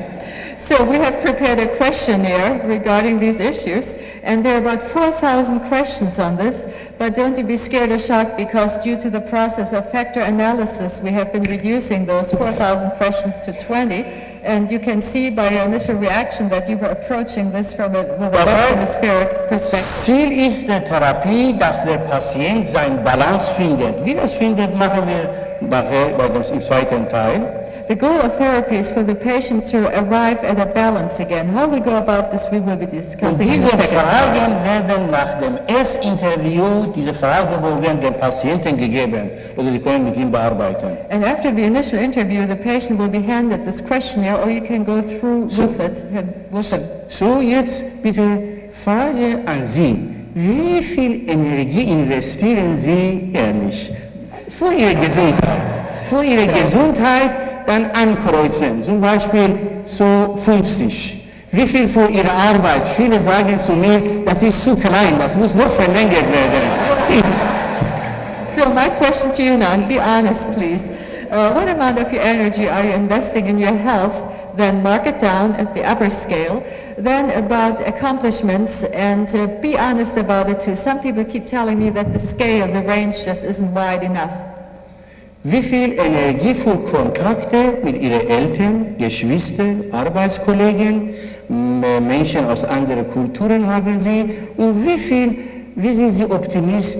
Welche Ziele haben Sie nächste 3 bis 5 Jahre? Was ist der Sinn des Lebens für Sie? Beschäftigen Sie sich mit solchen Fragen. And then as far as contact relating to parents, siblings, colleagues at work, people from other nations is concerned, and also your attitude about the next 3 or 5 years. Is it optimistic? What meaning does life have to you? So, jetzt sind Sie so nett ankreuzen. And would you please be so kind and mark this down on your Und wenn papers? Sie angekreuzt haben, verbinden Sie das miteinander. And once you have marked down those 4 positions, connect these with lines. Nein, Sie können entweder von 100 ausgehen, sehr richtige Frage, oder Sie können von jedem Bereich von 100 ausgehen. Beides ist möglich. So you can either make a total of 100%, or you can consider each separate realm to be 100% within itself. Important question. Sie werden nachher, sehen Sie, wie der Patient darauf reagiert, arbeitet aktiv schon im Erstinterview mit und will sehen, wie die Energien sind. You will see later on that patients really cooperate starting at the very first interview because they're curious to see their own energies. Dass seine Krankheit positive Aspekte hat, diese Balance-Störung wieder in Ordnung bringen. And to realize that there are positive aspects to his disorder as far as rebalancing these realms is concerned. So, haben Sie, wie weit sind Sie denn? So how far did you get? Wie sieht bei Ihnen aus? How does it look? Haben Sie gemacht? Ja. Jawohl, ja, er ist ein netter Mann hier. This is a nice man. Schauen Sie mal, nur dass Sie sehen, symbolisch, er hat wunderbar das dargestellt hier. Auf welche Bereiche ist er entwicklungsfähig? Look at this. This is a very nice man. He symbolically showed us which realms of him can stand further improvement. Er soll nicht weniger arbeiten nach diesem Modell, er muss die anderen 3 Bereiche erweitern. According to this model, it's not the issue that he should work less yet, but he has to enlarge the other So, concepts. Aus Zeitgründen erkläre ich Ihnen, wie man damit umgeht. Sie machen ein Bild von Ihrem Partner. Wie sieht dieses Modell aus? Und dann erst machen Sie ein Modell für sich. Wie möchten Sie in den nächsten 3 bis 5 Jahren das aussieht? Pünktchen, Pünktchen. Erst eins für einen selbst, dann eins für den Partner, und dann eins für die eigene Zukunft. Zunächst für eigene Zukunft. Okay, so you go through this several times. First you do it for yourself, and then as far as you want to see yourself acting within the next 3 to 5 years, and you do it in dotted lines. Und dann nachher machen Sie ein Bild vom Partner, And then you do one for your partner, ein Bild von Mutter, ein Bild vom Vater. one for the mother and one for the father. Stammbaumkonzept. This is the family lineage Und concept. das Bild kommt im Schlafzimmer an die Wand. And that you will hang up in your bedroom. Alle 4 Wochen wird ein neues Profil gemacht.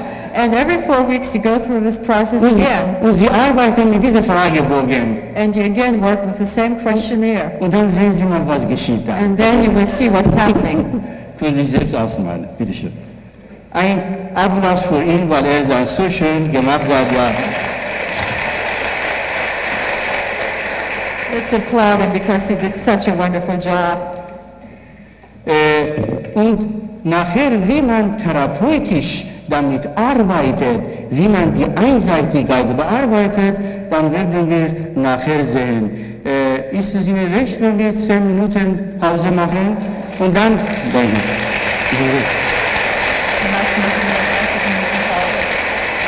And then during the second part, we will be looking at how to work with these concepts therapeutically. Is it okay with you if we take a break of 10 minutes? Ja.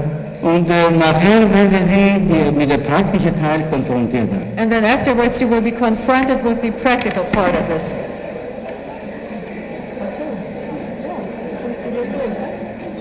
Danke. Ach so, ja, richtig. Hier ist die Frage.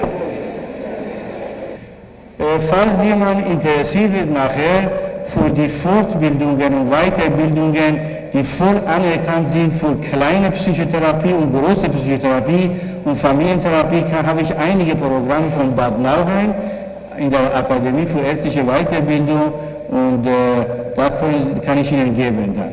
If somebody is interested in receiving further educations and these methods, we have listings as far as how you can go about it. Liebe Anwesende, bevor wir mit den 5 Stufen der Therapie beginnen, wo man verschiedene therapeutische Ansätze miteinander integriert, möchte ich Ihnen von diesen 4 Fluchtreaktionen Dear audience, before we continue to the 5 steps, we would like to focus on 4 different reactions of escape.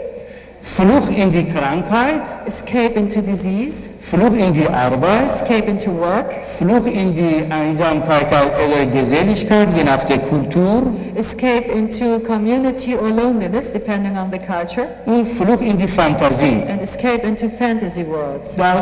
Aus hier dieser Ansatz entwickelt sich dann Angst, wenig Hoffnungsperspektive. And out of these, anxiety develops or lack of positive expectancy. Hier entwickelt sich dann soziale Isolierung und Depression. And out of this one, social isolation and depression may result. Und das führt dann zu Stress, And zu that viel means- Arbeit oder zu wenig Arbeit, Be beides. it too much work or too little work leads to stress. Und dann, das führt dann zu diesen 5 Risikofaktoren. And escape into disease leads to 5 risk factors. Und diese 4 zusammen kumulieren sich und je nach der Persönlichkeit der Entwicklung und der einzelnen sozialen Normen können einzelne Krankheitsbilder psychosomatisch entstehen. Dann. And those 4 are accumulative, and depending on personality, structure, and cultural conditionings and issues like these, various symptoms may result. Nun, ich habe 3 Aspekte Ihnen vorgestellt. A, positive Konzept, wie wichtig ist zunächst. And I have been mentioning 3 concepts. First of all, A, positive concepts. This is very Zweitens war important. dann das inhaltliche Konzept, diese 4 Bereiche, das Balancemodell. Second, the content. We're talking about those 4 realms of balance. Und drittens jetzt kommt die 5-stufige Selbsthilfe und Therapie. And third, the 5 steps of self-help and therapy. Das heißt, was wir bis jetzt Ihnen erzählt haben, war mehr Theorie. That means what I've been discussing so far was basically theory. Und jetzt wollen wir sehen, wie man im Rahmen einer 5-stufigen Vorgehensweise einerseits ein Interview macht, And now we want to look at an approach of 5 steps, how in the first hand to conduct an interview. und dann wie man einzelne Probleme dann nachher in 5 Stufen behandelt. And then how different problems can be dealt with within this 5-step approach. In diese 5 Stufen vor allem, wir sprechen von positiver Vorgehensweise, können verschiedene therapeutische Richtungen ganz gezielt einbezogen werden. And within these 5 steps, and mainly again we're discussing the positive emphasis, various schools of psychology can be integrated. Zum Beispiel, wenn jemand gestalttherapeutische Ausbildung gehabt hat, dann kann besonders in der ersten Stufe die Sache einbeziehen dann. If, for instance, your educational background is in Gestalt therapy, you can mainly include this in step 1. In der zweiten Stufe mehr verhaltenstherapeutische, kognitive therapeutische Methoden. While the second step would be amenable to behavior modification or cognitive In der behavior. dritten Stufe kann man individualpsychologische Ansätze, Ermüdungsmaßnahmen, Hypnose, Entspannungsmethoden, Medikamente eingesetzt werden. Third, individual approaches which also might include hypnosis or prescribing medication.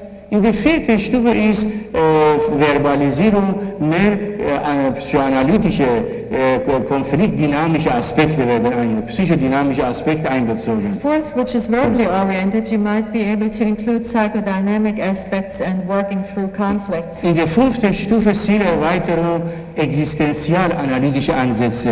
And in the fifth, as far as widening your goals, existentialistic aspects. Zum Beispiel von C.G. Jung, von Viktor Frankl, von Kunkel und so weiter kann man gezielt einsetzen. Jungian, Frankl, Kunkel approaches, you can really use this within step Also 5. Ziel ist, dass man aus dieser einseitig rauskommt. Ich mache analytisch orientiert, ich mache nur Verhaltenstherapie, dass man sieht, ein Mensch ist transkulturelles Wesen und braucht verschiedene therapeutische Modelle dann.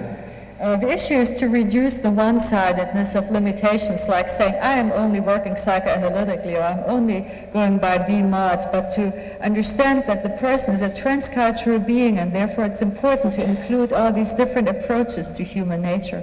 In der ersten Stufe, wenn der Patient zu uns kommt, Stufe der Beobachtung, Distanzierung, natürlich ist das die Beziehung zu Patienten sehr wichtig und was führt ihn zu uns. First step has to do with observation and with distance, and to look at the patient, what is it exactly that this patient is taking to us now in the establishing of rapport.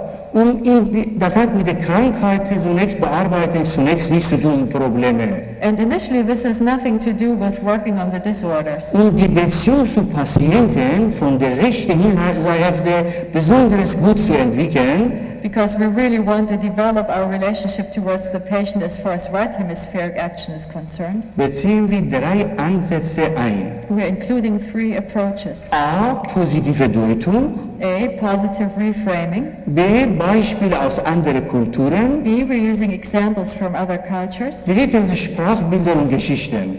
Third, using idioms, pictures, stories. Und Wisdoms, also Und was? ein Wisdoms. Oh, and wisdoms, going back to cultural wisdoms. Und zwar, nehmen wir mal an, ein Patient kommt zu uns, hat mehrere Symptome, aber wir nehmen immer 3 Symptome heraus. Meistens haben wir 18, 20 Symptome, aber 3 Symptome heraus und versuchen mal so vorzugehen. Let's assume a patient is approaching us and we're focusing on 3 problems. He has many more, let's say 18 or 20, but we are looking at 3 of these and see how this approach might work. Ein Patient, der mehrmals Suizidversuche gemacht hat. A patient which has gone through several suicide attempts.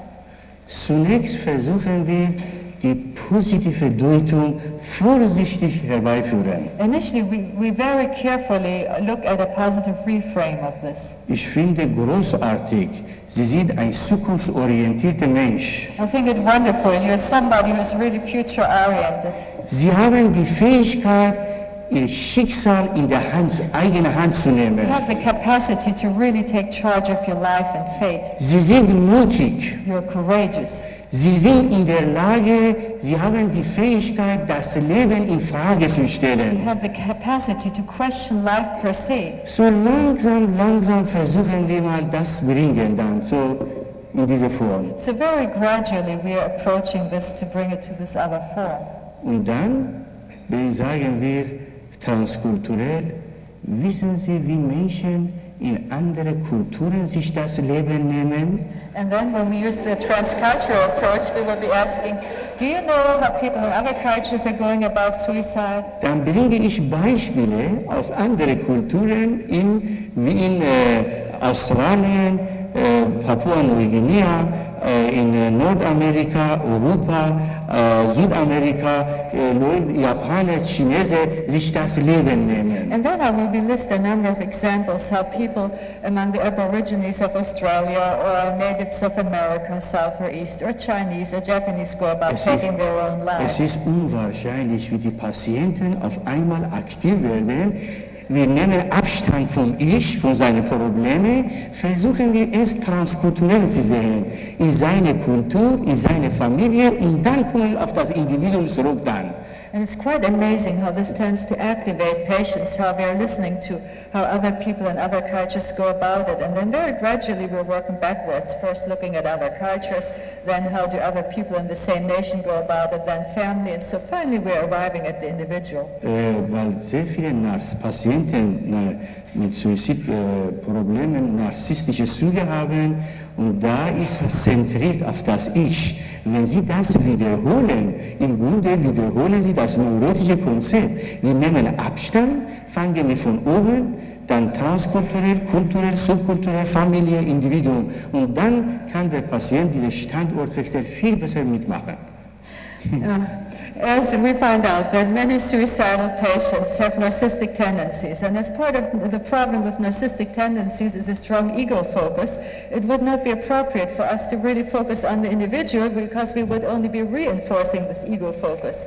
So therefore we use the approach of first going beyond this into transcultural contexts and then slowly working our way back to the nation and to the family and finally arrive at a very different constellation. Solche Beispiele transkulturell haben Sie in einer dieser Bücher, heißt Auf der Suche nach Sinn, Psychotherapie der kleinen Schritte.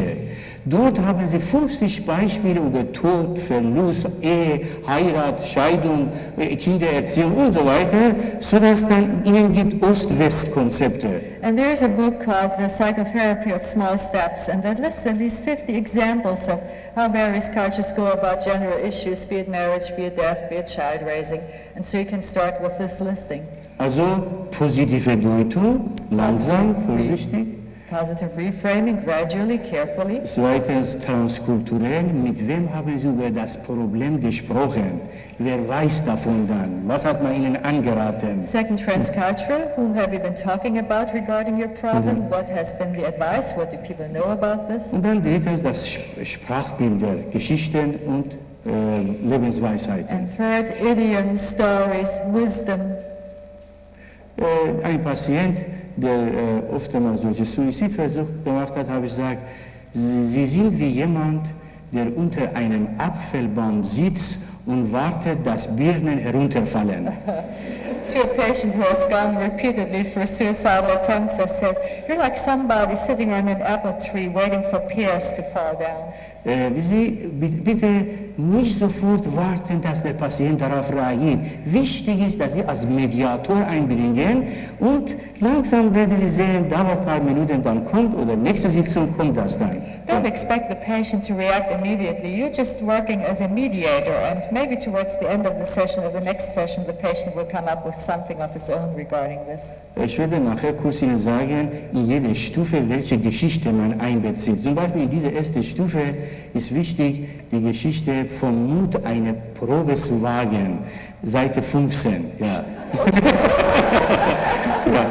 And I will later be giving you examples as far as which stories to use on what step. For instance, as far as step number 1 is concerned, there's a story on page 15 which deals with the courage to attempt something. Schade, dass ich aus Zeitgründen Ihnen nicht jetzt viele Geschichten erzählen kann, aber jetzt habe ich einen Geschmack bekommen da. What a shame that because of time limitations I'm not able to tell you many stories, but at least you got the notion. In die erste Stufe ist wichtig, dass es die richtige Beziehung in diese 3 Schritten zustande kommt. At the first step, it's very important to really establish rapport following these 3 steps. Wenn ein Patient zum Beispiel widerständig sagt, nicht redet, das sehe ich erst positiv, ich bewundere Sie. Sie sind ein zurückhaltender Mensch. If, for instance, a patient shows kind of resistance by not communicating, I first admire him and says, this really shows that you're not a pushy type of person. Sie haben die Fähigkeit, das Aufgenommene in sich wirken zu lassen. And you have the capacity to let whatever you have been receiving continue within yourself for a while. Ich erzähle Ihnen eine Geschichte jetzt und Sie hören zu, weil Sie die besondere Fähigkeit haben und sagen Sie mir, was für Sie bedeutet da. I won't be telling your story now. Telling your story now, and you simply listen because you evidently have the capacity to do this, and later on you just tell me a little bit about Ich habe in meiner tiefen psychologisch-analytischen Ausbildung 3 Viertel meiner Zeit war, Widerstände erkennen und bearbeiten. Und jetzt verstehe ich, dass die Widerstände durch das Modell entstanden sind, nicht durch Patienten.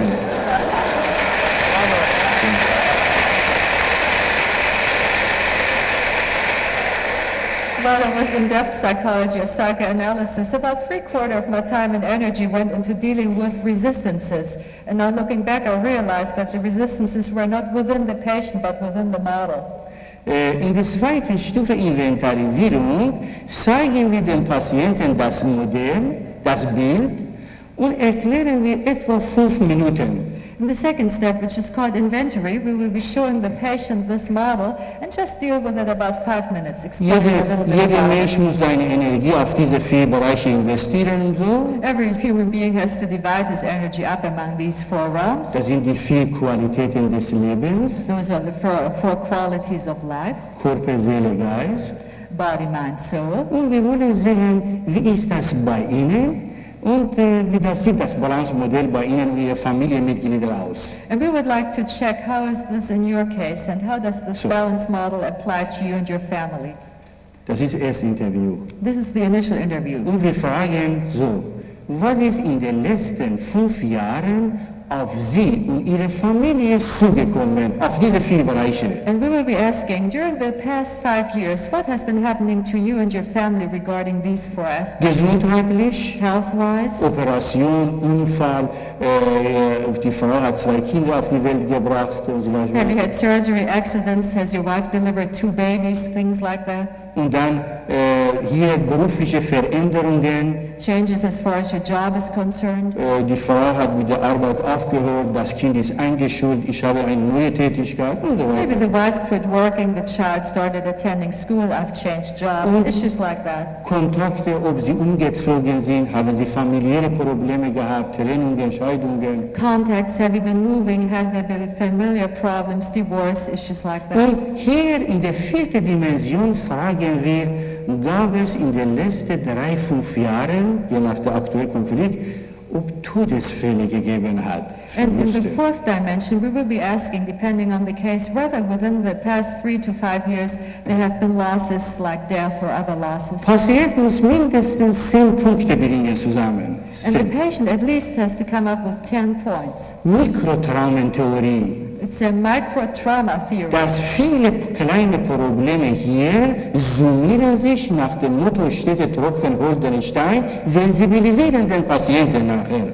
And this is the idea of small step trauma, that as far as small things keep accumulating till finally they end up to be a big hole, like steady drops of water will hollow out a stone. Viele sagen, 10 Punkte, das ist viel zu viel. Aber wenn die anfangen zu erzählen, schreibe ich schnell auf, da sind 17, 18, 19 Punkte da. Many people will say 10 points, that's much too much, but while they keep talking, I take notes, and after a while we end up with 17, 18 points. Und ich lese den Patienten das vor.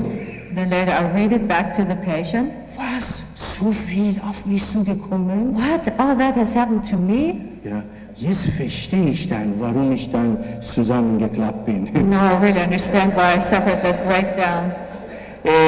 Dann machen wir in der dritten Stufe Then there's the third step, situative Ermutigung.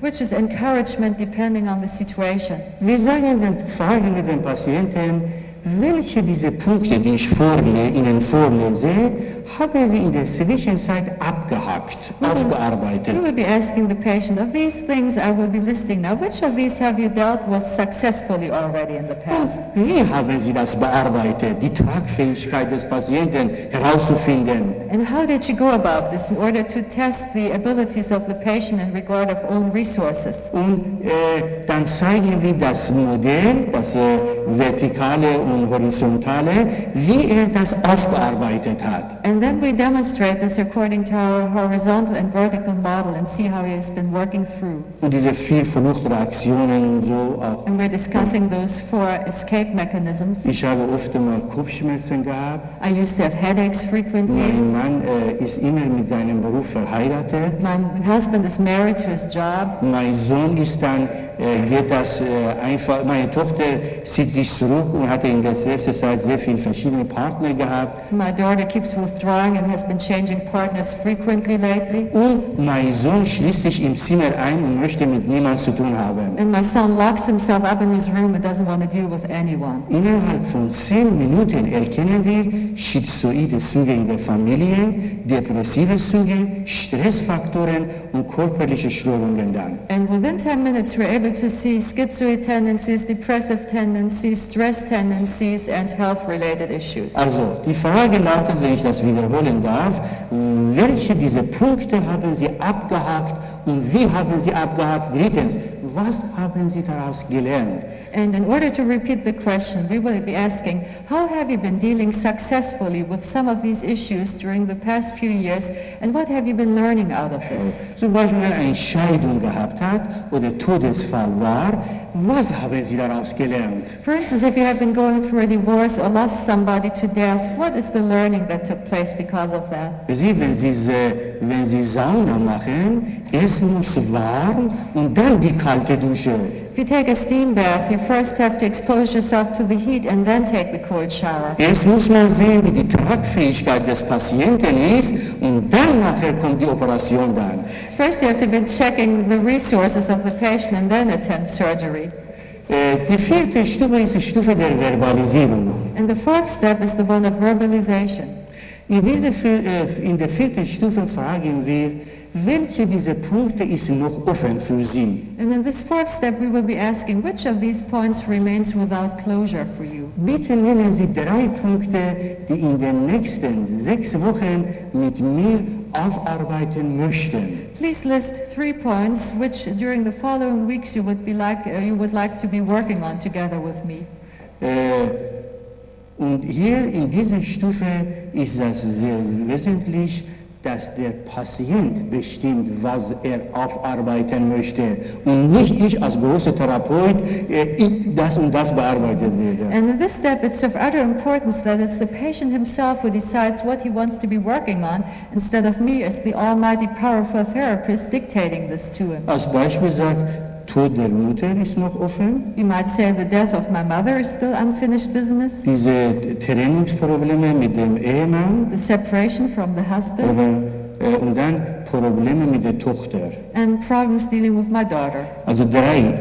Und wir sagen, was möchten Sie als Erste, als Zweite, als Dritte? And so you will ask, what would you like to deal with first, and then second, and then third? Und dann in der 5. in der Stufe Zielerweiterung.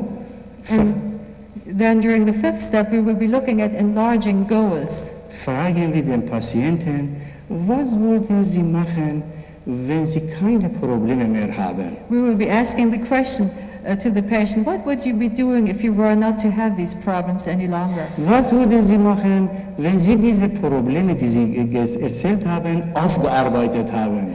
What would you be doing if you had been able to deal with the problems you have just been listing successfully already? Und welche Ziele haben Sie in den nächsten 3 bis 5 Jahren gesundheitlich, beruflich, partnerschaftlich, sozial und für die Gesellschaft, Menschheit. And what goals do you have for yourself within the next 3 to 5 years as far as health is concerned, your job is concerned, contacts or partnership is concerned, and as far as the general meaning of life or future orientation is Ich möchte concerned? eigentlich ein paar Kilo abnehmen, so als Beispiel. Actually, I want to lose a few kilos. Dann sage ich mal, wie viel? Ja, Then you would ja. ask, how many pounds do you really want to lose? Und dann hier möchte ich meine Arbeit eigentlich eine andere Tätigkeit auf Dauer gesehen haben. And actually, I would like to change jobs and switch to something else. Mit meinem Mann möchte ich dann nachher, wenn mit der Ehe gut klappt und so, er wird nicht zu Ihnen kommen. Aber wenn er kommt, dann möchte ich, dass wir von hier in diese Gegend ausziehen dann.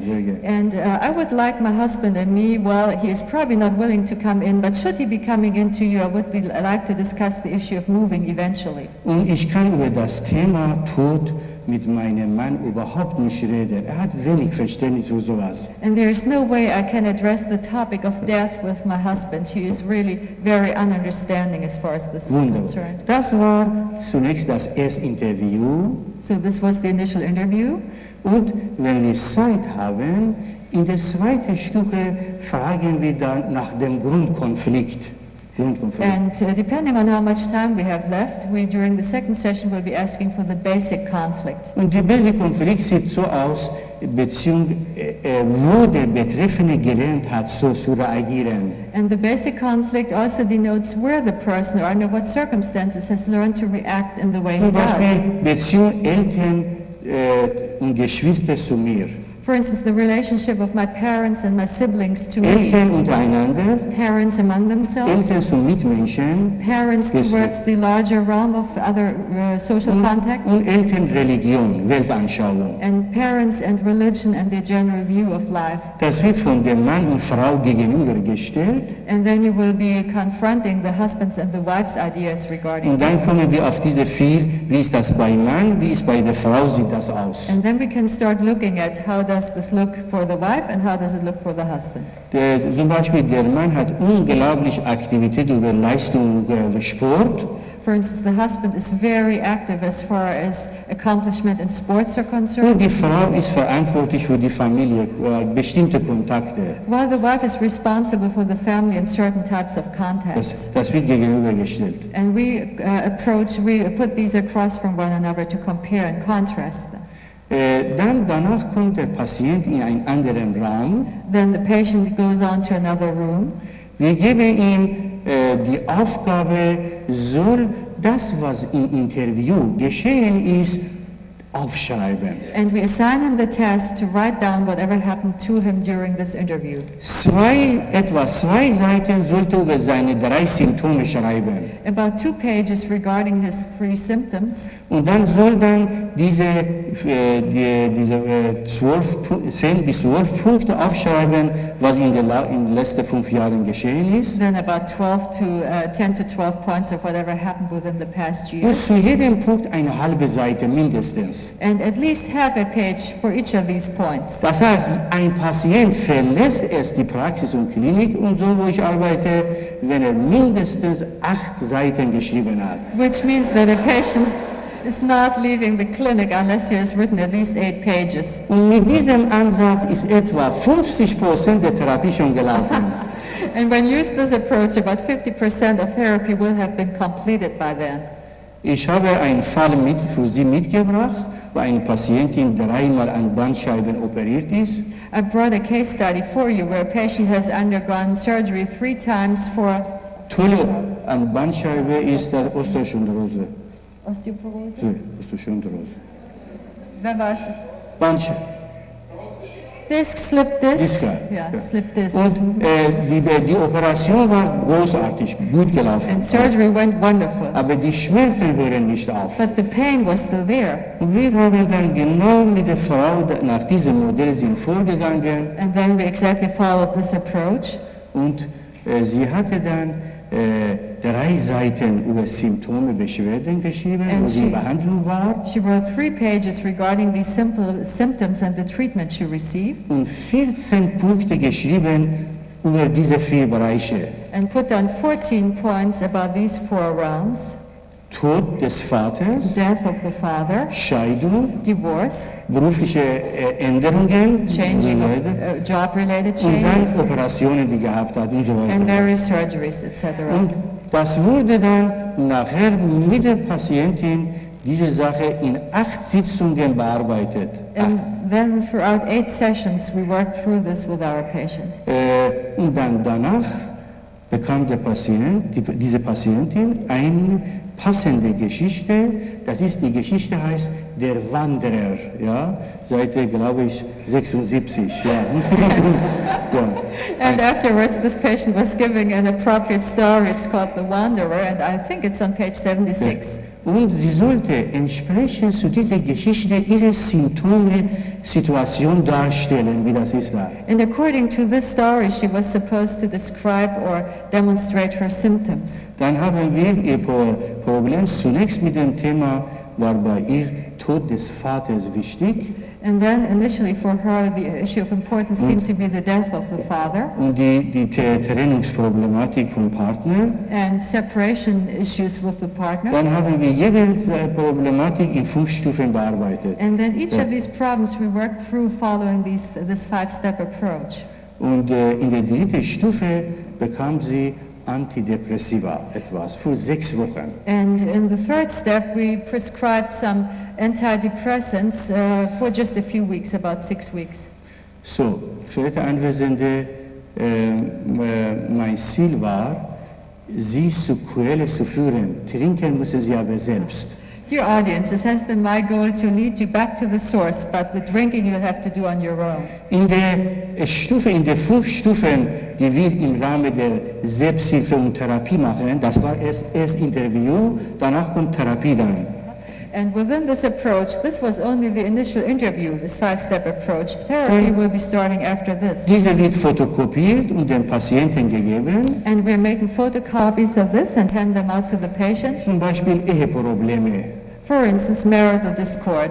Hier schreibt dann, worüber habe ich mich gefreut und geärgert He will list down what made me happy and what did I get mad at, mit dem Partner. as far as the partner is Und wie habe ich concerned. darauf reagiert und warum habe ich so reagiert und was hat für mich gebracht? And how did I react and how come I reacted that way and what did I get out of it? Und dann hier wieder, wie hätte ich auch anderes reagieren können, das Ich-Ideal, ja. And next, how could I have been acting otherwise, kind of an ego ideal? Und Patient bringt das mit und dann versuchen wir diese Mikrotraumen immer neurophysiologisch darzustellen, wie diese Mikrotraumen zu diesen psychosomatischen Beschwerden führen. And then the patient brings this back to us, and we're always attempting to show on a neurophysiological level how these microtraumata may end up to become a psychosomatic symptom. Das heißt, bei jedem Patienten mit Psychosomatik wird das Modell gezeigt. That is, every patient who comes because of psychosomatic disorders will be faced with this model. Wie Ereignisse in diese 4 Bereichen How events or experiences among these 4 realms gehen dann auf das Zentralnervensystem, work on the central nervous system, bestimmte Konzepte, Erfahrungen werden angesprochen, which means that certain experiences and concepts are being activated. dann entsteht innere Unruhe, dann so Verspannungen und so There will weiter. be restlessness, tension, etc.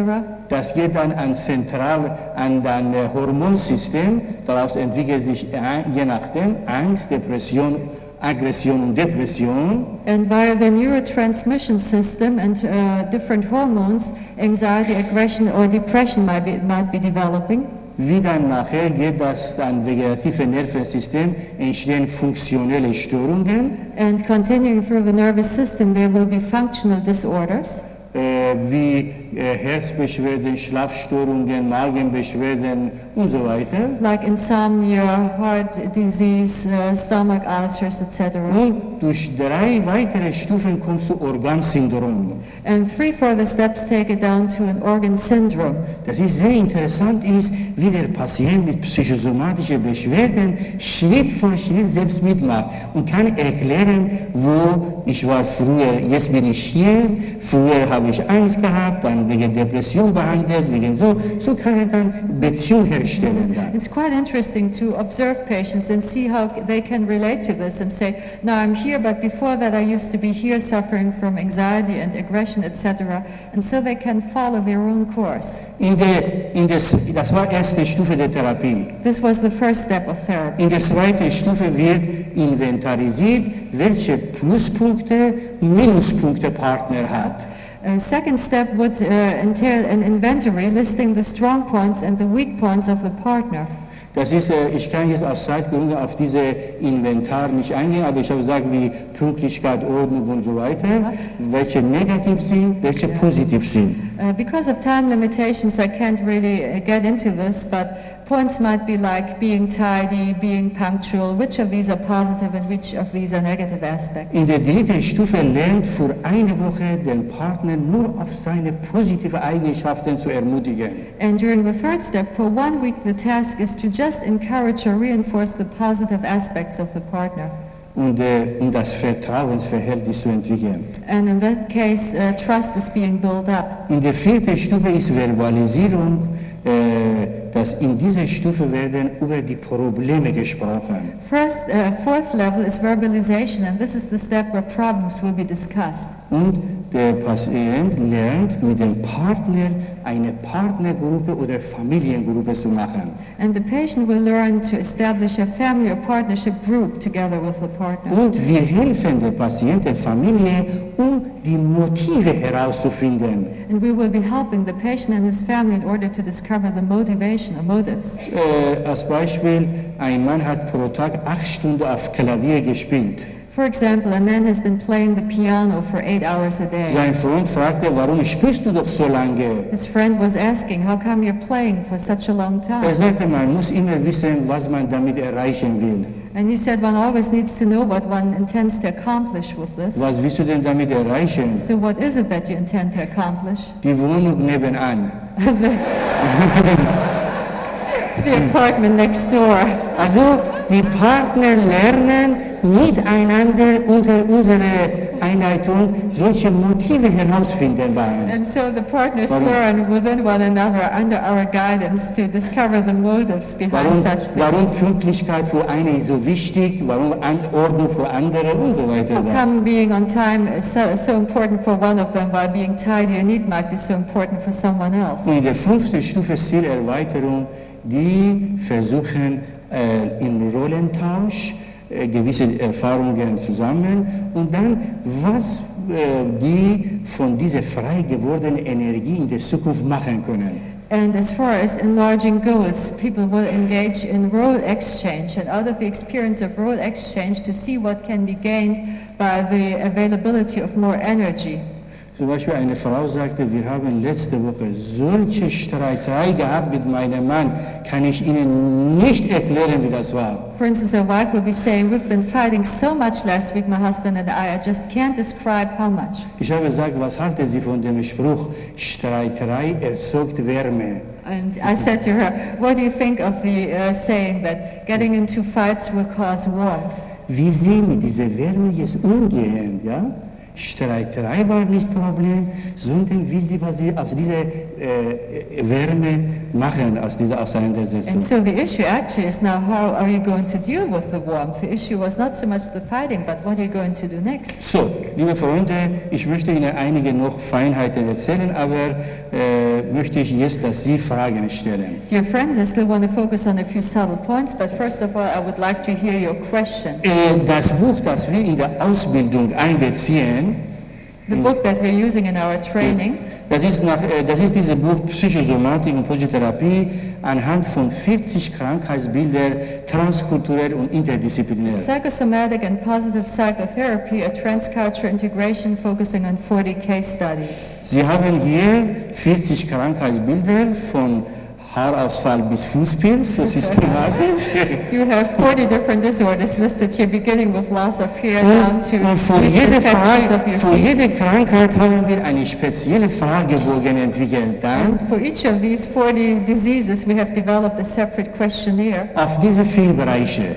And those refer to those 4 realms. Sie brauchen jede Sitzung dann nach dem ersten Interview 2 Fragen mit den Patienten durcharbeiten. And after the initial interview, each session you need to work through 2 of these points with the patient. Aber bei jedem Patienten, ob Schnupfen hat oder Durchfall hat, immer alle 4 Bereiche wird einbezogen. But regardless whether your patient is suffering from a runny nose or from diarrhea, you will have to work through those 4 realms. Jetzt erzähle ich Ihnen, bevor Sie mit Fragen beginnen, eine Geschichte. And before you start your questions, I'll be telling you a story.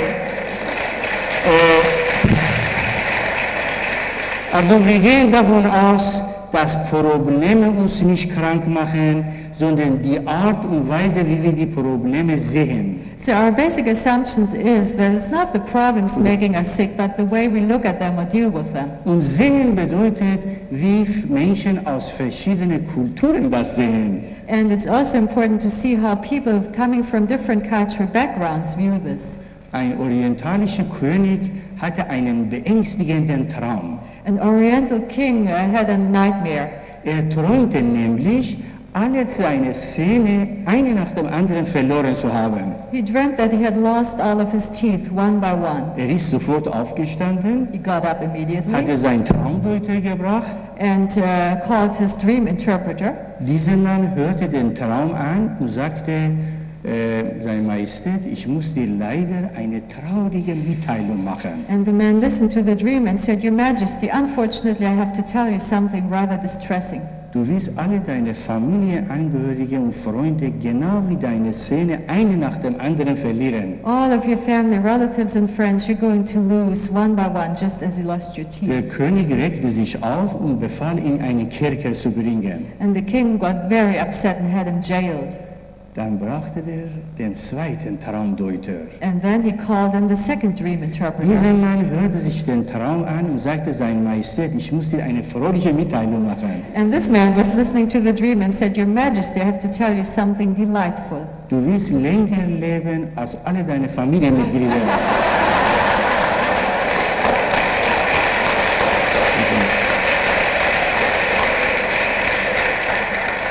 You will outlive all of your relatives. Du wirst alle deine Familienangehörige überleben. You will outlive or survive longer than anyone else in your family. Der König gab ihm einen großen Preis. And so the king awarded him with some great award. Nachdem der König weg war, die Wesirs, die rumherum waren, fragten den zweiten Traumdeuter, And after the king had left, the people who had been watching this asked the second interpreter, du hast den Traum eigentlich nicht viel anderes gedeutet als dein armer Vorgänger. Actually, what you have done with this dream was not too different from what your poor, unfortunate predecessor has done. Er sagte, das stimmt. He said, That's right. Wir haben den Traum ziemlich gleich gedeutet. The two of us really interpreted the dream in very similar ways. Aber im Leben kommt nicht nur darauf an, was man sagt, sondern wie man etwas sagt. But in life, the issue is not only what you say, but how you say it. Vielen Dank. Thank you.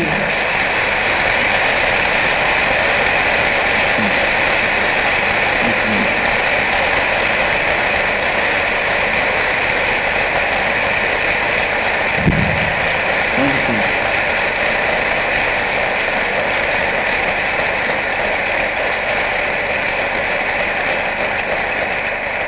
Ich hatte ein Manuskript mitgebracht. Ich dachte, ich lese vor, richtig akademisch, aber durch Ihre Aufgeschlossenheit, Aktivität, auf einmal habe ich sehr viel von meiner rechten Hinhälfte gebracht gemacht, Spontanität, wie bei Ihnen dann, ja. I had actually prepared a manuscript, and in a very academical and scientific fashion, I had intended to read this to you.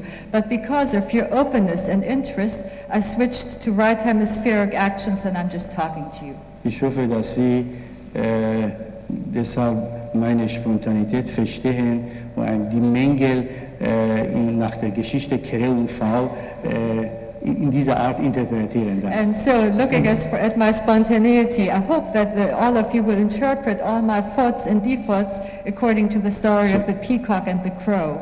Jawohl. So bitte. So, go ahead.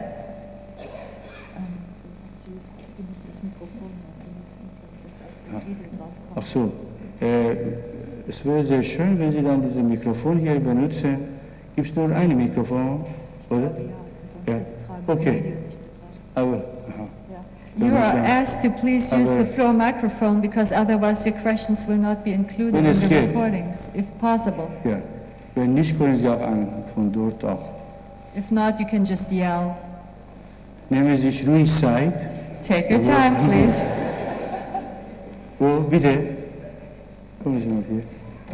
Ach ja, bitte machen Sie uns darauf aufmerksam, durch diese Beleuchtung ist das schwierig.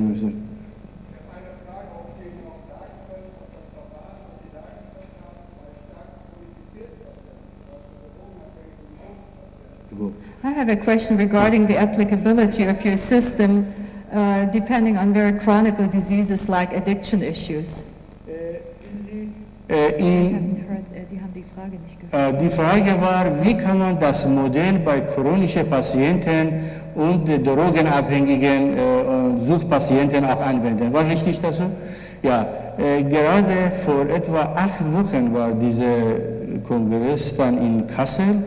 Alle Chefärzte und Psychologen von verschiedenen Kliniken, die mit Suchtpatienten arbeiten, waren da. Habe ich auch den Ansatz dargestellt, auch anhand eines Falles demonstriert.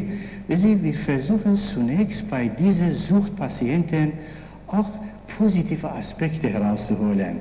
About 8 weeks ago, there was a conference on this topic in Kassel, and all the doctors and psychologists were assembled.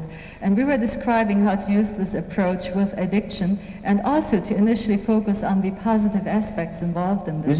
Bei Suchtpatienten, chronische Patienten allgemein, ist das Prinzip der Hoffnung sehr wenig entwickelt da. Especially with patients who suffer from chronic diseases or from addiction, the idea of positive expectancy is rather underdeveloped. Und da bringen wir auch wieder positive Deutung von Alkohol, von allgemein Sucht da. And so we also use again positive reframes of alcohol or addictive substances Wie man in in general. verschiedenen Kulturen damit umgeht. How this is dealt with in different cultures. Und passende Sprachbilder. And we're using appropriate idioms. Ein Mann saß an der Theke einer Bar und hatte einen Whisky nach dem anderen getrunken. A man, for instance, was sitting at a bar and he drank one whiskey after Und another. hat zu sich gesprochen, wir leben in einer komischen Welt. And he kept mumbling to himself, we're living in a strange world. Ich sitze hier und trinke Alkohol, um die Sorge mit meiner Frau zu vergessen. I'm sitting here drinking alcohol in order to drown the worries concerning my wife. Und gehe ich nach Hause und sehe sie sogar doppelt.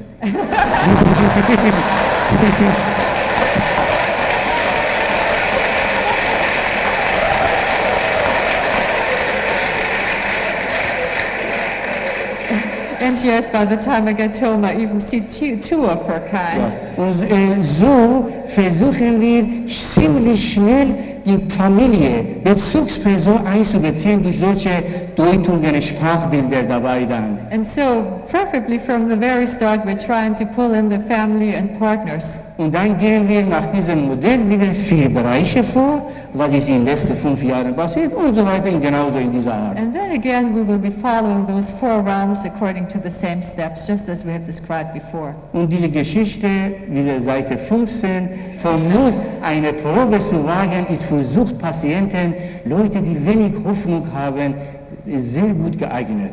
And that story on page 15 about the courage to attempt some test or experiment is really very useful for patients with Und dann addiction. das Aufschreiben ist wichtig, auch bei chronischen Patienten, solche Suchtpatienten da. And also with chronically ill or addiction, substance abuse patients, it's important that they write it down. Je chronischer der Fall ist, umso mehr setze ich Hoffnung ein. And the more chronic the disease, the more hope and expectancy arises. Er sagte, ich war irgendwo, die haben mir gesagt, 5 Jahre brauche ich Therapie. And they will tell me, I've been going to this and that place, and they thought it would take me 5 years Wie of lange wird therapy. die wohl bei Ihnen dauern? What is your estimate? Oh, wir sagen, wir haben 5 Stufen, wir machen in 5 Sitzungen und dann sehen wir, was sich daraus entwickelt. And we'll say, well, we have 5 steps, and we'll be doing 5 sessions, and then we will look at how it continues developing. Aber so wie ich Sie sehe, dass Sie interessiert sind, können wir sehr gut diese 5 Stufen durcharbeiten gemeinsam. But the way I perceive you and see how interested and motivated you are, it's quite apparent that we will be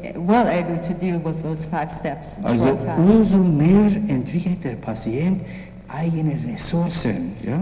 And this leads to a much greater development of own resources within the patient. Nach meinen Erfahrungen, nach 27 Jahren neurologisch, psychiatrisch, psychotherapeutisch, somatisch, die chronischen Patienten sind somatisch und psychologisch in diese Richtung gebracht.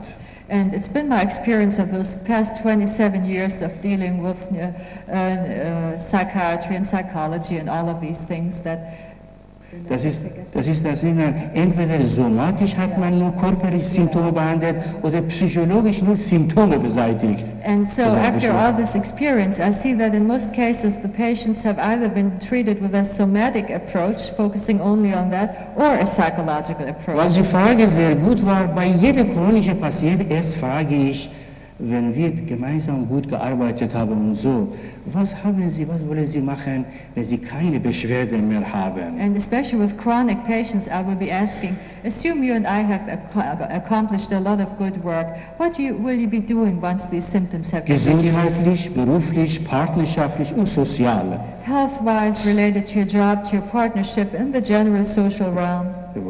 Jeder Therapeut, wir haben bis jetzt 4.300 Kollegen fortgebildet und dann 60 auch Ausbildung Psychotherapie. Jeder hat in seiner Praxis in dieser Klinik dieses Bild und schon bei dem Kontakt mit Patienten wird in diese 4 Bereiche involviert dann.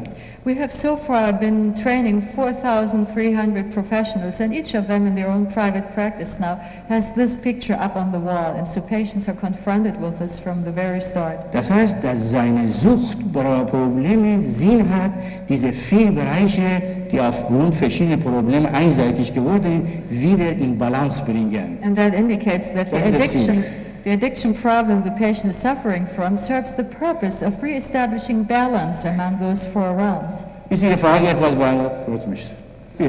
Hier.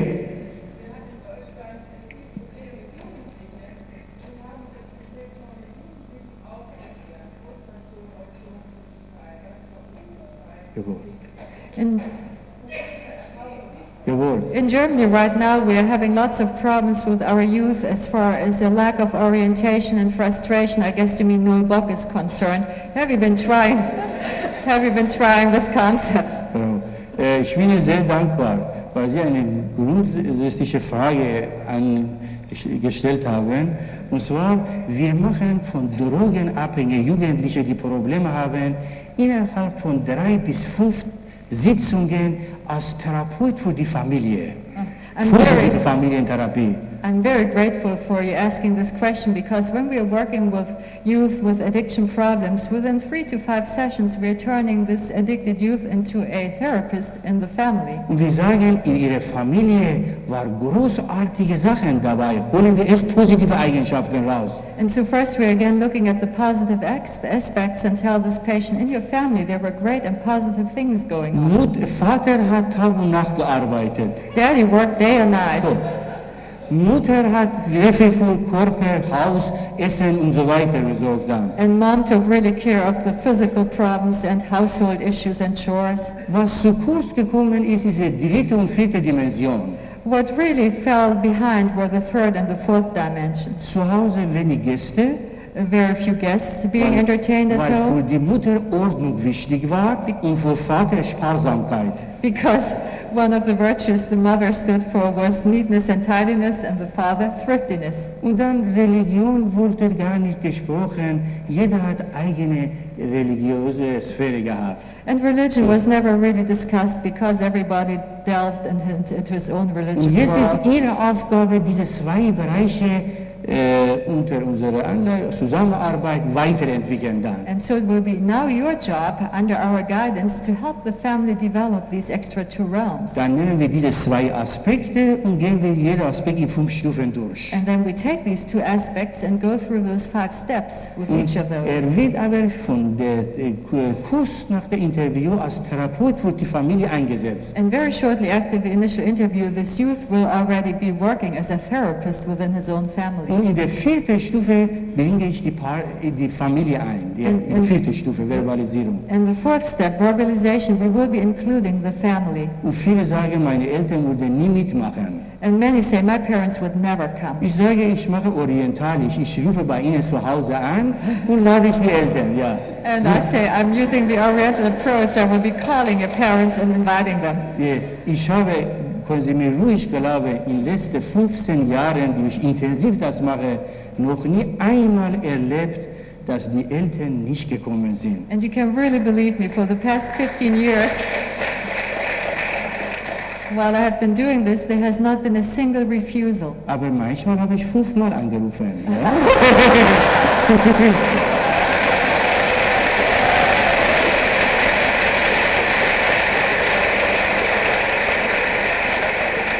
But sometimes this took 5 calls on my part.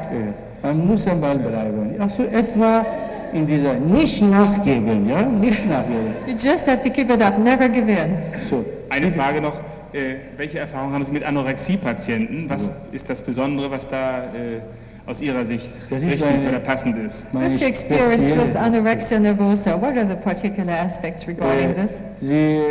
Ich mache sehr oft Seminare über Anorexia Nervosa durch diese positive Deutung, dass wir die Patientin schon in den 4 Sitzungen als Therapeut für die Familie und die Umwelt erzählen, eine völlige Standortwechsel erfahren wir das. And I'm working with anorexia quite a bit, and I use the same approach that already within the 4th session, the anorexic patient will become the therapist of her own family, and this leads to a very different position she's taking. Anorexia-Patienten, kurz gesagt, ist zu Hause Beziehung Körper war sehr wichtig. For anorexic patients, just to sum it up, the relationship of body and health has been very Zum Beispiel important. in Deutschland besteht der Spruch, was auf dem Tisch kommt, wird gegessen. In Germany, there's the saying, whatever has been served, you have to eat up. Also in orientalischer Kultur müssen Sie einen Teil des Essens auf den Teller stehen lassen dann, ja. Well, in Oriental cultures, it's polite to leave part of your food behind. Sonst wird immer nachgefüllt, auch, ja. Otherwise, you will keep receiving more and more food. Ja, ja. Das kann man verrückt werden, wenn man nicht dieses Modell kennt. And you can go absolutely nuts if you're not aware of these Viele different sections. Anorexia Nervosa sind unter diesen Bedingungen aufgewachsen. And many anorexics have grown up under such conditions. Und dann nachher, Arbeit war in dieser Familie auch durch den Vater besonders gut entwickelt. And then usually in such families, the father's working realm has been tremendously developed. Aber der 3. Bereich und der 4. Bereich ist noch entwicklungsfähig. But the 3rd and the 4th realm has left room for improvement. Und bei Anorexia Nervosa bringe ich sehr viele Anekdoten, Sprachbilder und so dabei. And with anorexics, I use lots of anecdotes and idioms. Sind einige Beispiele hier, aber aus Zeitgründen erlauben Sie mir dann. There are some examples here, but our time is Nehmen Sie mal an limited. dem Mikrofon. Ja, ich wollte Sie bitten, was über Ihre Erfahrung mit psychotischen Patienten zu reden. I'd like to ask you to talk about your experiences with psychotics. Schade, ich würde gerne noch eine Woche mit Ihnen zusammenarbeiten. Ja, hier. What a shame, I would Bei prefer to work another psychotischen week with you. Patienten haben wir insofern Erfolg, dass wir mit psychotischen Patienten nur durch Sprachbilder, Geschichten und Medikamente arbeiten und mit der Familie in 5 Stufen dann. With psychotics, we simply work with stories, anecdotes, idioms, and medication, while with their families we'll be working with this 5-step program. Der Sohn eines Arztes war bei uns, psychotisch war. Ich habe alles auf Video aufgenommen. Ich habe innerhalb von 2 Jahren Therapie über 200 Geschichten, Anekdoten, Sprachbilder ihm erzählt. We had the son of a doctor who was a psychotic in therapy, and we videotaped each single session, and after 2 years of therapy, I have been telling him more than 200 anecdotes. Aber mit den Eltern schon nach der 3. Sitzung habe ich mit den 5 Stufen durchgeführt. But with his parents, already after the first session, I began working with that 5-step plan. Im Laufe der Zeit, mein Ziel war, den Sohn, den Psychotiker, als Therapeut für die Eltern, vor allem für den Vater. And my goal was to eventually use the psychotic son as a therapist, especially for his father. War ein bekannter Augenarzt He was a very known ophthalmologist, und ich habe durch Anekdoten, Geschichten mit ihm Beziehung gefunden langsam. and through anecdotals and stories, I slowly established a relationship Ich with habe, wie him. gesagt, ein Patient, älterer Patient kam zum Augenarzt Und der Arzt fragte, ist das Alte nicht mehr scharf genug? Ist die Alte nicht mehr scharf genug? I'm afraid this again doesn't translate. The story goes of a patient going to the ophthalmologist, and he's asking him, well, is your old wife not sharp or clear enough in focus any longer? But it's lost. Na, the old thing, nicht old wife.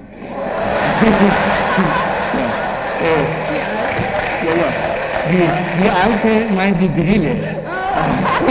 Aber man kann auch so verstehen. Oh, ja.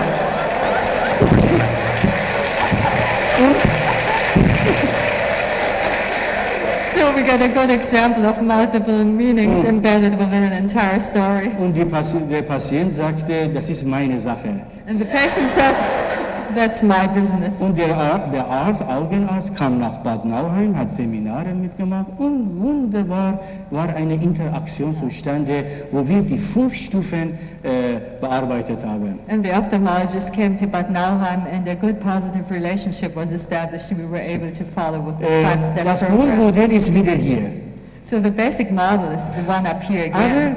bei psychotischen Patienten sind die Aktualfähigkeiten, diese Normen, die ich erzählt habe, sehr wichtig. And with psychotic patients, those actual norm functions I've been listing are very important. Die Mutter hat aufgeschrieben, ich rege mich über den Sohn furchtbar auf, wenn er um 11 Uhr aufsteht. The mother noted down, I'm getting very upset with my son if he doesn't get up until 11 a.m. Er kann mit Geld nicht He umgehen. doesn't know how to deal with Sein money. Zimmer sieht wie ein Schweinstall aus. His room is rather looking like a pig stall, Er ist Faulenzer. and he's very lazy. Dann haben wir viel Aktualfähigkeiten, soziale Normen bearbeitet. And then we worked on 4 different social norms: Pünktlichkeit, punctuality, Sparsamkeit, saving money, Ordnung tidiness, und dann Leistung. and then accomplishments. So wir in diese 5 Stufen sind vorgehen. Diese Mikrotraumen sind bei der Entwicklung der Psychose sehr wichtig. And these microtraumata are very important as far as the development of a psychosis is concerned.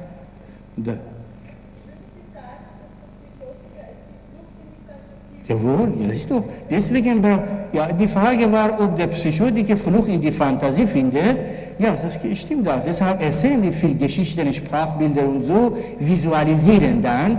Und dann holen wir langsam raus, dass er sich mit anderen 3 Bereichen beschäftigt dann dabei. Mit Körpertraining wird durchgeführt mit ihm, Leistung schrittweise und dann nachher Beziehung zu Kontakt und Zukunft.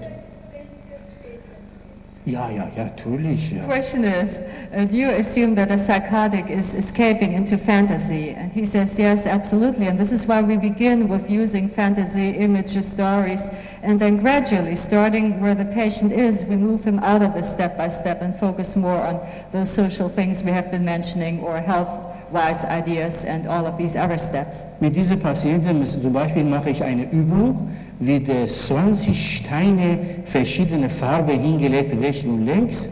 Und er sagt, hier ist ein Loch, rechts und links. Und er muss dann jetzt vorgehen und das Fenster aufmachen dann, als Beispiel. For instance, we will be using 20 rocks of different colors, or stones, and put them down on the floor, and there will be links and rechts. Ist ein Loch, ein Schacht ist das, sodass man muss aufpassen, die durch diese Steine so vorbeigehen dann, ja. An imaginäre Steine. Ja. Okay, and so there is an imaginary idea that there is an abyss on both sides, and so you have to pretend to be crossing the abyss on these stones, very gradually balancing. Zunächst geht er durch die Steine und Hindernisse und guckt gar nicht, er achtet auf die Steine und guckt nicht auf das Fenster. And initially the patient will be really focused on these stepping stones instead of looking towards the window he's supposed to be approaching. Und dann in der Gruppe wird er darauf aufmerksam gemacht, dass wie er die Steine anderes anlegen kann. And within the group it will be pointed out to him how he could reorder these stones. Dass er lernt, von diesen Problemsteine edle Steine machen. So he will be learning to change stumbling stones into precious stones. Ich habe zum Beispiel, erzähle ich das immer solche Patienten, wenn sie einen Stein in der Hand haben, ins Wasser werfen und was passiert dann? And I've been telling patients that when you throw a stone flatly across a water surface, what will happen? viele Wellen entstehen und so. And they would say there will be many little Ich waves. sage Sie, wir wollen mit Ihnen in der Arbeit so erreichen, dass die Probleme Sie nur an der Oberfläche bitte berühren, aber unten soll ruhig und gelassen bleiben. And I would say, well, this is what we try to accomplish in therapy with you, that problems will only touch you on the surface, that you always will keep your inner core of calmness and quiet. Tolle, ja. Bitte schön. Ja, einmal.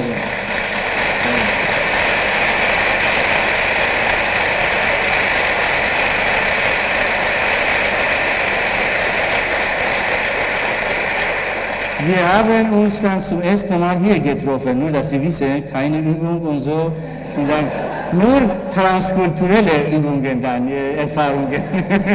Ja. We just met you for the first time, just for you all to know. We have not had contact before, besides the common base of both of us having grown up cross-culturally, Und sie transculturally. hat mir gesagt, dass die Organisation hier sie speziell für mich ausgesucht hat. Ich muss sagen, gute Wahl getroffen.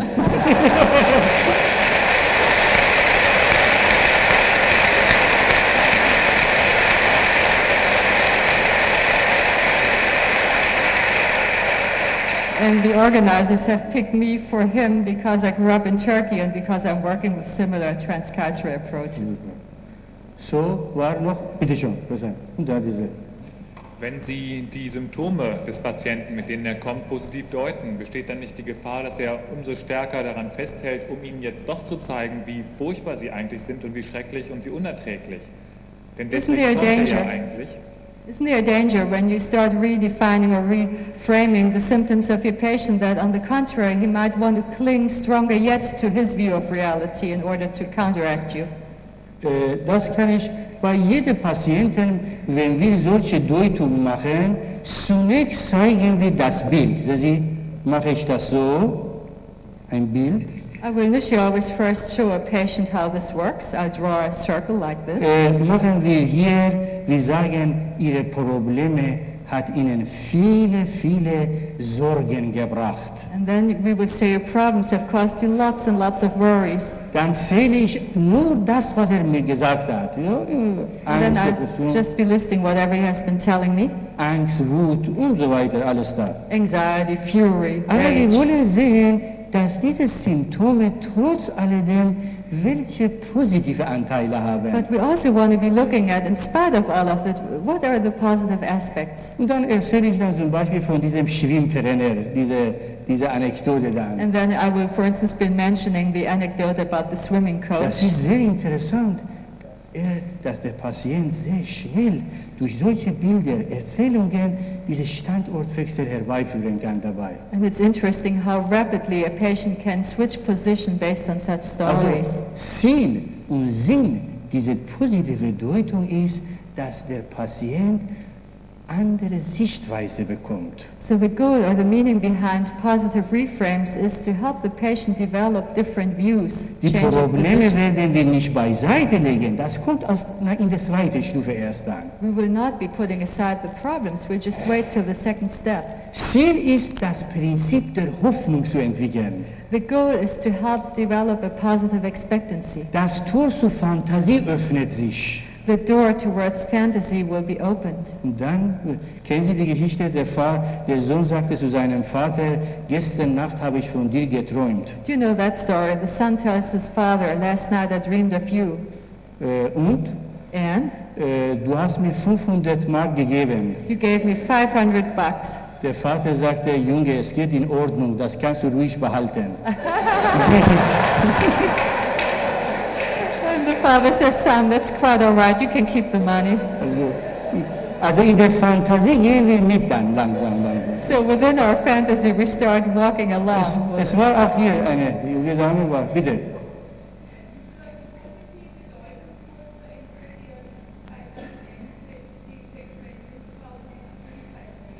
I'm interested in positive reframe for patients who in their childhood have gone through sexual abuse. Wissen Sie, das ist ein sehr spezielles Thema, das Sie ansprechen. Ich weiß, es ist auch sehr wichtig ist und gefährlich, aber This is a very special topic you're addressing, and it's very important and also very dangerous. ich habe viele Patientinnen, haben wir, weil wir die erste Ausbildung Psychologin, dass sie erzählen, manchmal über 4 Jahre lang wird nur diese Erfahrungen immer wieder wiederholt und bearbeitet da. And as we have many doctors and psychologists in training, we know that quite often in such cases, year after year, the focus remains only on this dreadful experience. Zunächst ist trotz alledem, sage ich, gewisse positive Aspekte herauszuholen. And in spite of everything, we again begin looking at some positive Ich will aspects. ein Beispiel nennen. Bei Kleptomanie, der Vater sagte, mein Sohn ist ein Kleptoman und er war so aggressiv auf den Sohn, 17-jähriger I Sohn. want to give an example. In kleptomania, the father was very angry at his son and says he is stealing. 17 Yeah, he's 17 years old. Ich habe gesagt, Ihr Sohn hat die Fähigkeit, etwas zu finden, bevor ein anderes verloren hat. And I said to him, well, your son has the capacity to find something before somebody else has even lost it. Glauben Sie mir ruhig, das ist unglaublich, wie auf einmal die Beziehung anders wurde. Er hat gelacht, sagte, so habe ich noch nie gesehen. Ja. And believe me, it was amazing to see how the relationship changed. The man began to laugh and said, I really never saw it that way. Patienten, die vergewaltigt worden sind und so, zunächst versuche ich, sage ich, sie haben viel gelitten. Patients who have gone through rape and other issues like that, I first say, well, you have suffered a lot. Sie mussten viel ertragen. You had to take a lot. Sie haben viel gelernt, Geduld haben. And you have really gotten a lot of practice in being patient. Und versuche, diese Probleme, die ich später noch speziell darauf eingehe, immer sage ich dann, darauf gehen wir ein, damit ich nicht zu groß erst mache, was hatte dann trotzdem Ihnen die Sache gebracht dann? And I will not focus too clearly on this initially because we would be enlarging problems, but I will always come back to the question, what did this teach you? Wissen Sie, wenn Sie mich so fragen, ich habe viel Verständnis für Menschen, die leiden.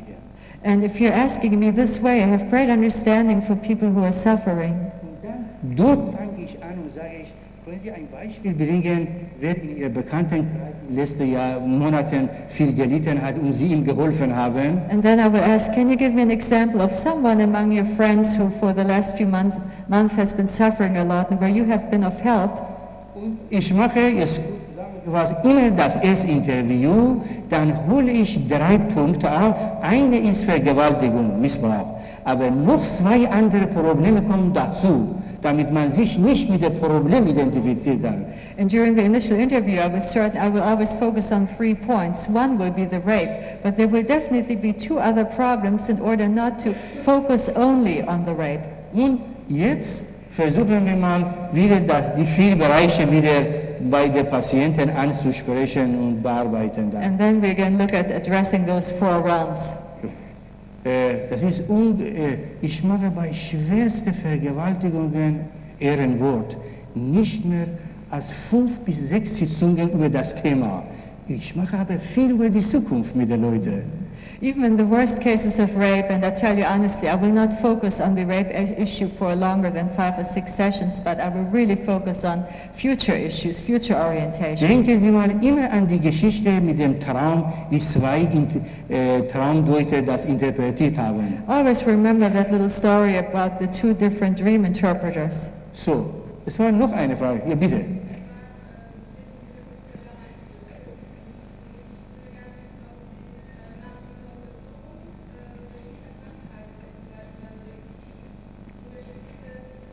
Jawohl. Anorexia, jawohl. I have a question regarding the transcultural issue. For instance, the case of Anorexia Nervosa. Are there different ways of looking at it nowadays in different cultures? Also in diesen 40 Krankheitsbildern immer ist ein Thema, heißt das andere Kulturen, transkulturell. Da kann man sehen, wie das aussieht. Aber die Anorexia Nervosa, Magersucht, ist eine Krankheit, die 90% mehr in Industrieländern vorhanden ist. And in our book about those listings of 40 different disorders, there's always one aspect, transcultural issues. But as far as Anorexia Nervosa is concerned, there's 90% more of that in the industrialized countries. Immer in Familien, wo die Gäste zu wenig waren und das Kind wollte nicht alleine essen. Das ist immer Always in families which did not entertain a lot of guests and the child just didn't want to eat alone. Kontakt ist zu kurz gekommen. There was really shortings in contact. Und dann Ziele in der Zukunft, Orientierungssystem ist zu kurz gekommen. And also the future orientation really. So hab ich. Okay, haben Sie recht, man soll nicht mit allen Sachen spielen. You're right, one shouldn't play around with just about So, everything. bitte, als letzte, ja, vorletzte. Wie konnten Sie mit jemandem arbeiten, der sich selbst zu positiv sieht? Jawohl, ja. How would you be working? Menschen, die ein unrealistisches Selbstbild Jawohl, ja, ja. How would you be working with people who already have a too positive or exaggerated self-concept, suffering from delusions of grandeur? How would you be working with these Bei people? Großwahn und so weiter, wenn Sie psychiatrisch arbeiten, ist die Sache A und O. Dann. And when you work from a psychiatric perspective, this is really the issue.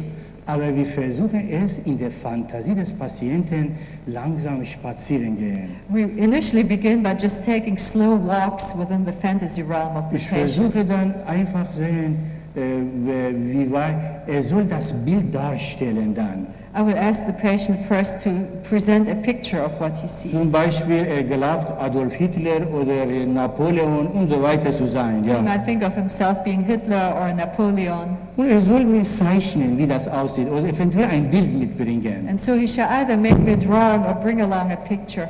Oder ich zeige einige Bilder und sage ich dann, stimmt das etwa? Or I will be showing him pictures and ask, is this about right? Und wichtig ist das nachher, dass Sie in der zweiten Stufe auf die Verhaltensweisen gehen, Inventarisierung, was ist Plus, was ist Minus dann. It's very important in the second step that you go to the behavioral level and ask what is positive about this and what is negative about Ob er this. zum Beispiel mit seiner Frau Probleme hat über Ordnung. For instance, does he get into trouble with his wife as far as neatness is Wer legt concerned? auf Ordnung mehr Wert? Immer fragen, wieso. Who among them is more focused on having things neat, and always ask why? Und so langsam kommen wir Sie zu dieser Inventarisierung. And slowly arrive at the inventory. Und dann nachher diese Geschichte Kere und Pfau wäre bei solchen Patienten sehr gut. And then the story of the peacock and the crow would be excellent for such patients.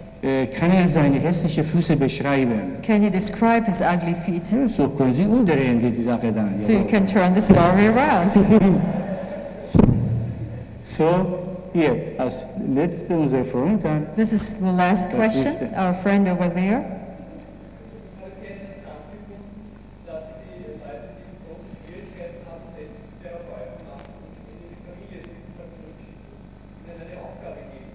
I have found it to be very interesting that people who have great problems you have been using as therapists and returning to the family. Was war? Der zweite Teil bitte. Ich musste unterbrechen, weil es mir sonst zu viel war. Und seine Bitte ein bisschen noch dazu zu sagen, über das Risiko, das ja auch damit verbunden ist, dass das in der Familie nicht ankommt. And I would like you also to address the risk that this might not be taken or received well by the family. Es ist wirklich toll ist das, die Sache. Ich habe das außer Acht gelassen, aber ich konnte auch nicht alles auf einmal bringen. Ja. This is a very important point. I have so far neglected focusing on this, but I can't just do everything. Also ich mache seit 26 Jahren Familientherapie. For the past 26 years I've been doing family therapy.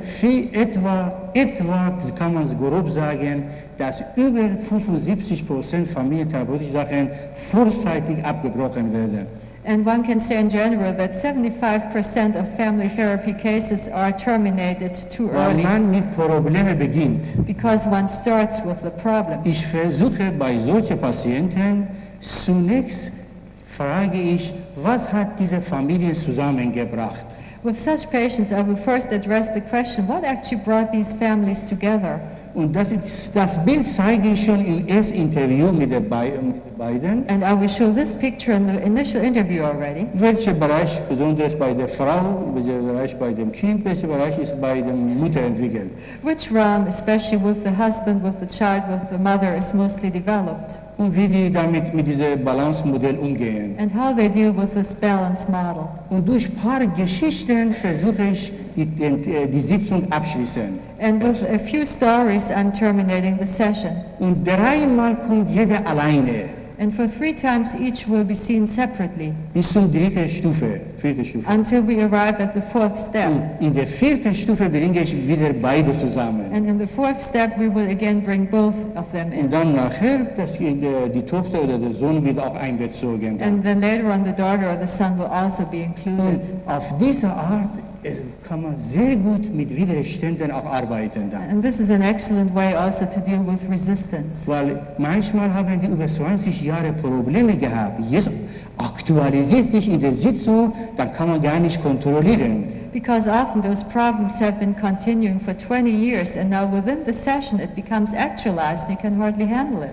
Aber durch diese Art, wo man erst die Fähigkeiten herausholt und später dann auf die Probleme einzeln eingeht, 3 Sitzungen, nicht zu viel, 3 und dann nachher letzte. But this approach of first looking at the resources and then later on for 3 sessions, not much more, but 3 sessions focus on problems, gets different results. Liebe Anwesende, es gibt ein orientalischer Spruch, besagt, wer alleine arbeitet, addiert, wer mit anderen zusammenarbeitet, multipliziert. Addieren.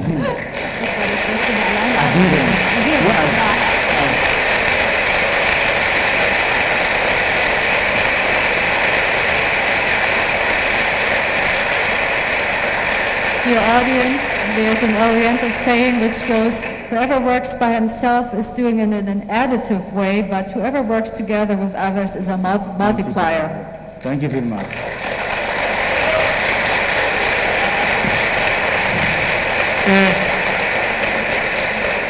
Eine Frage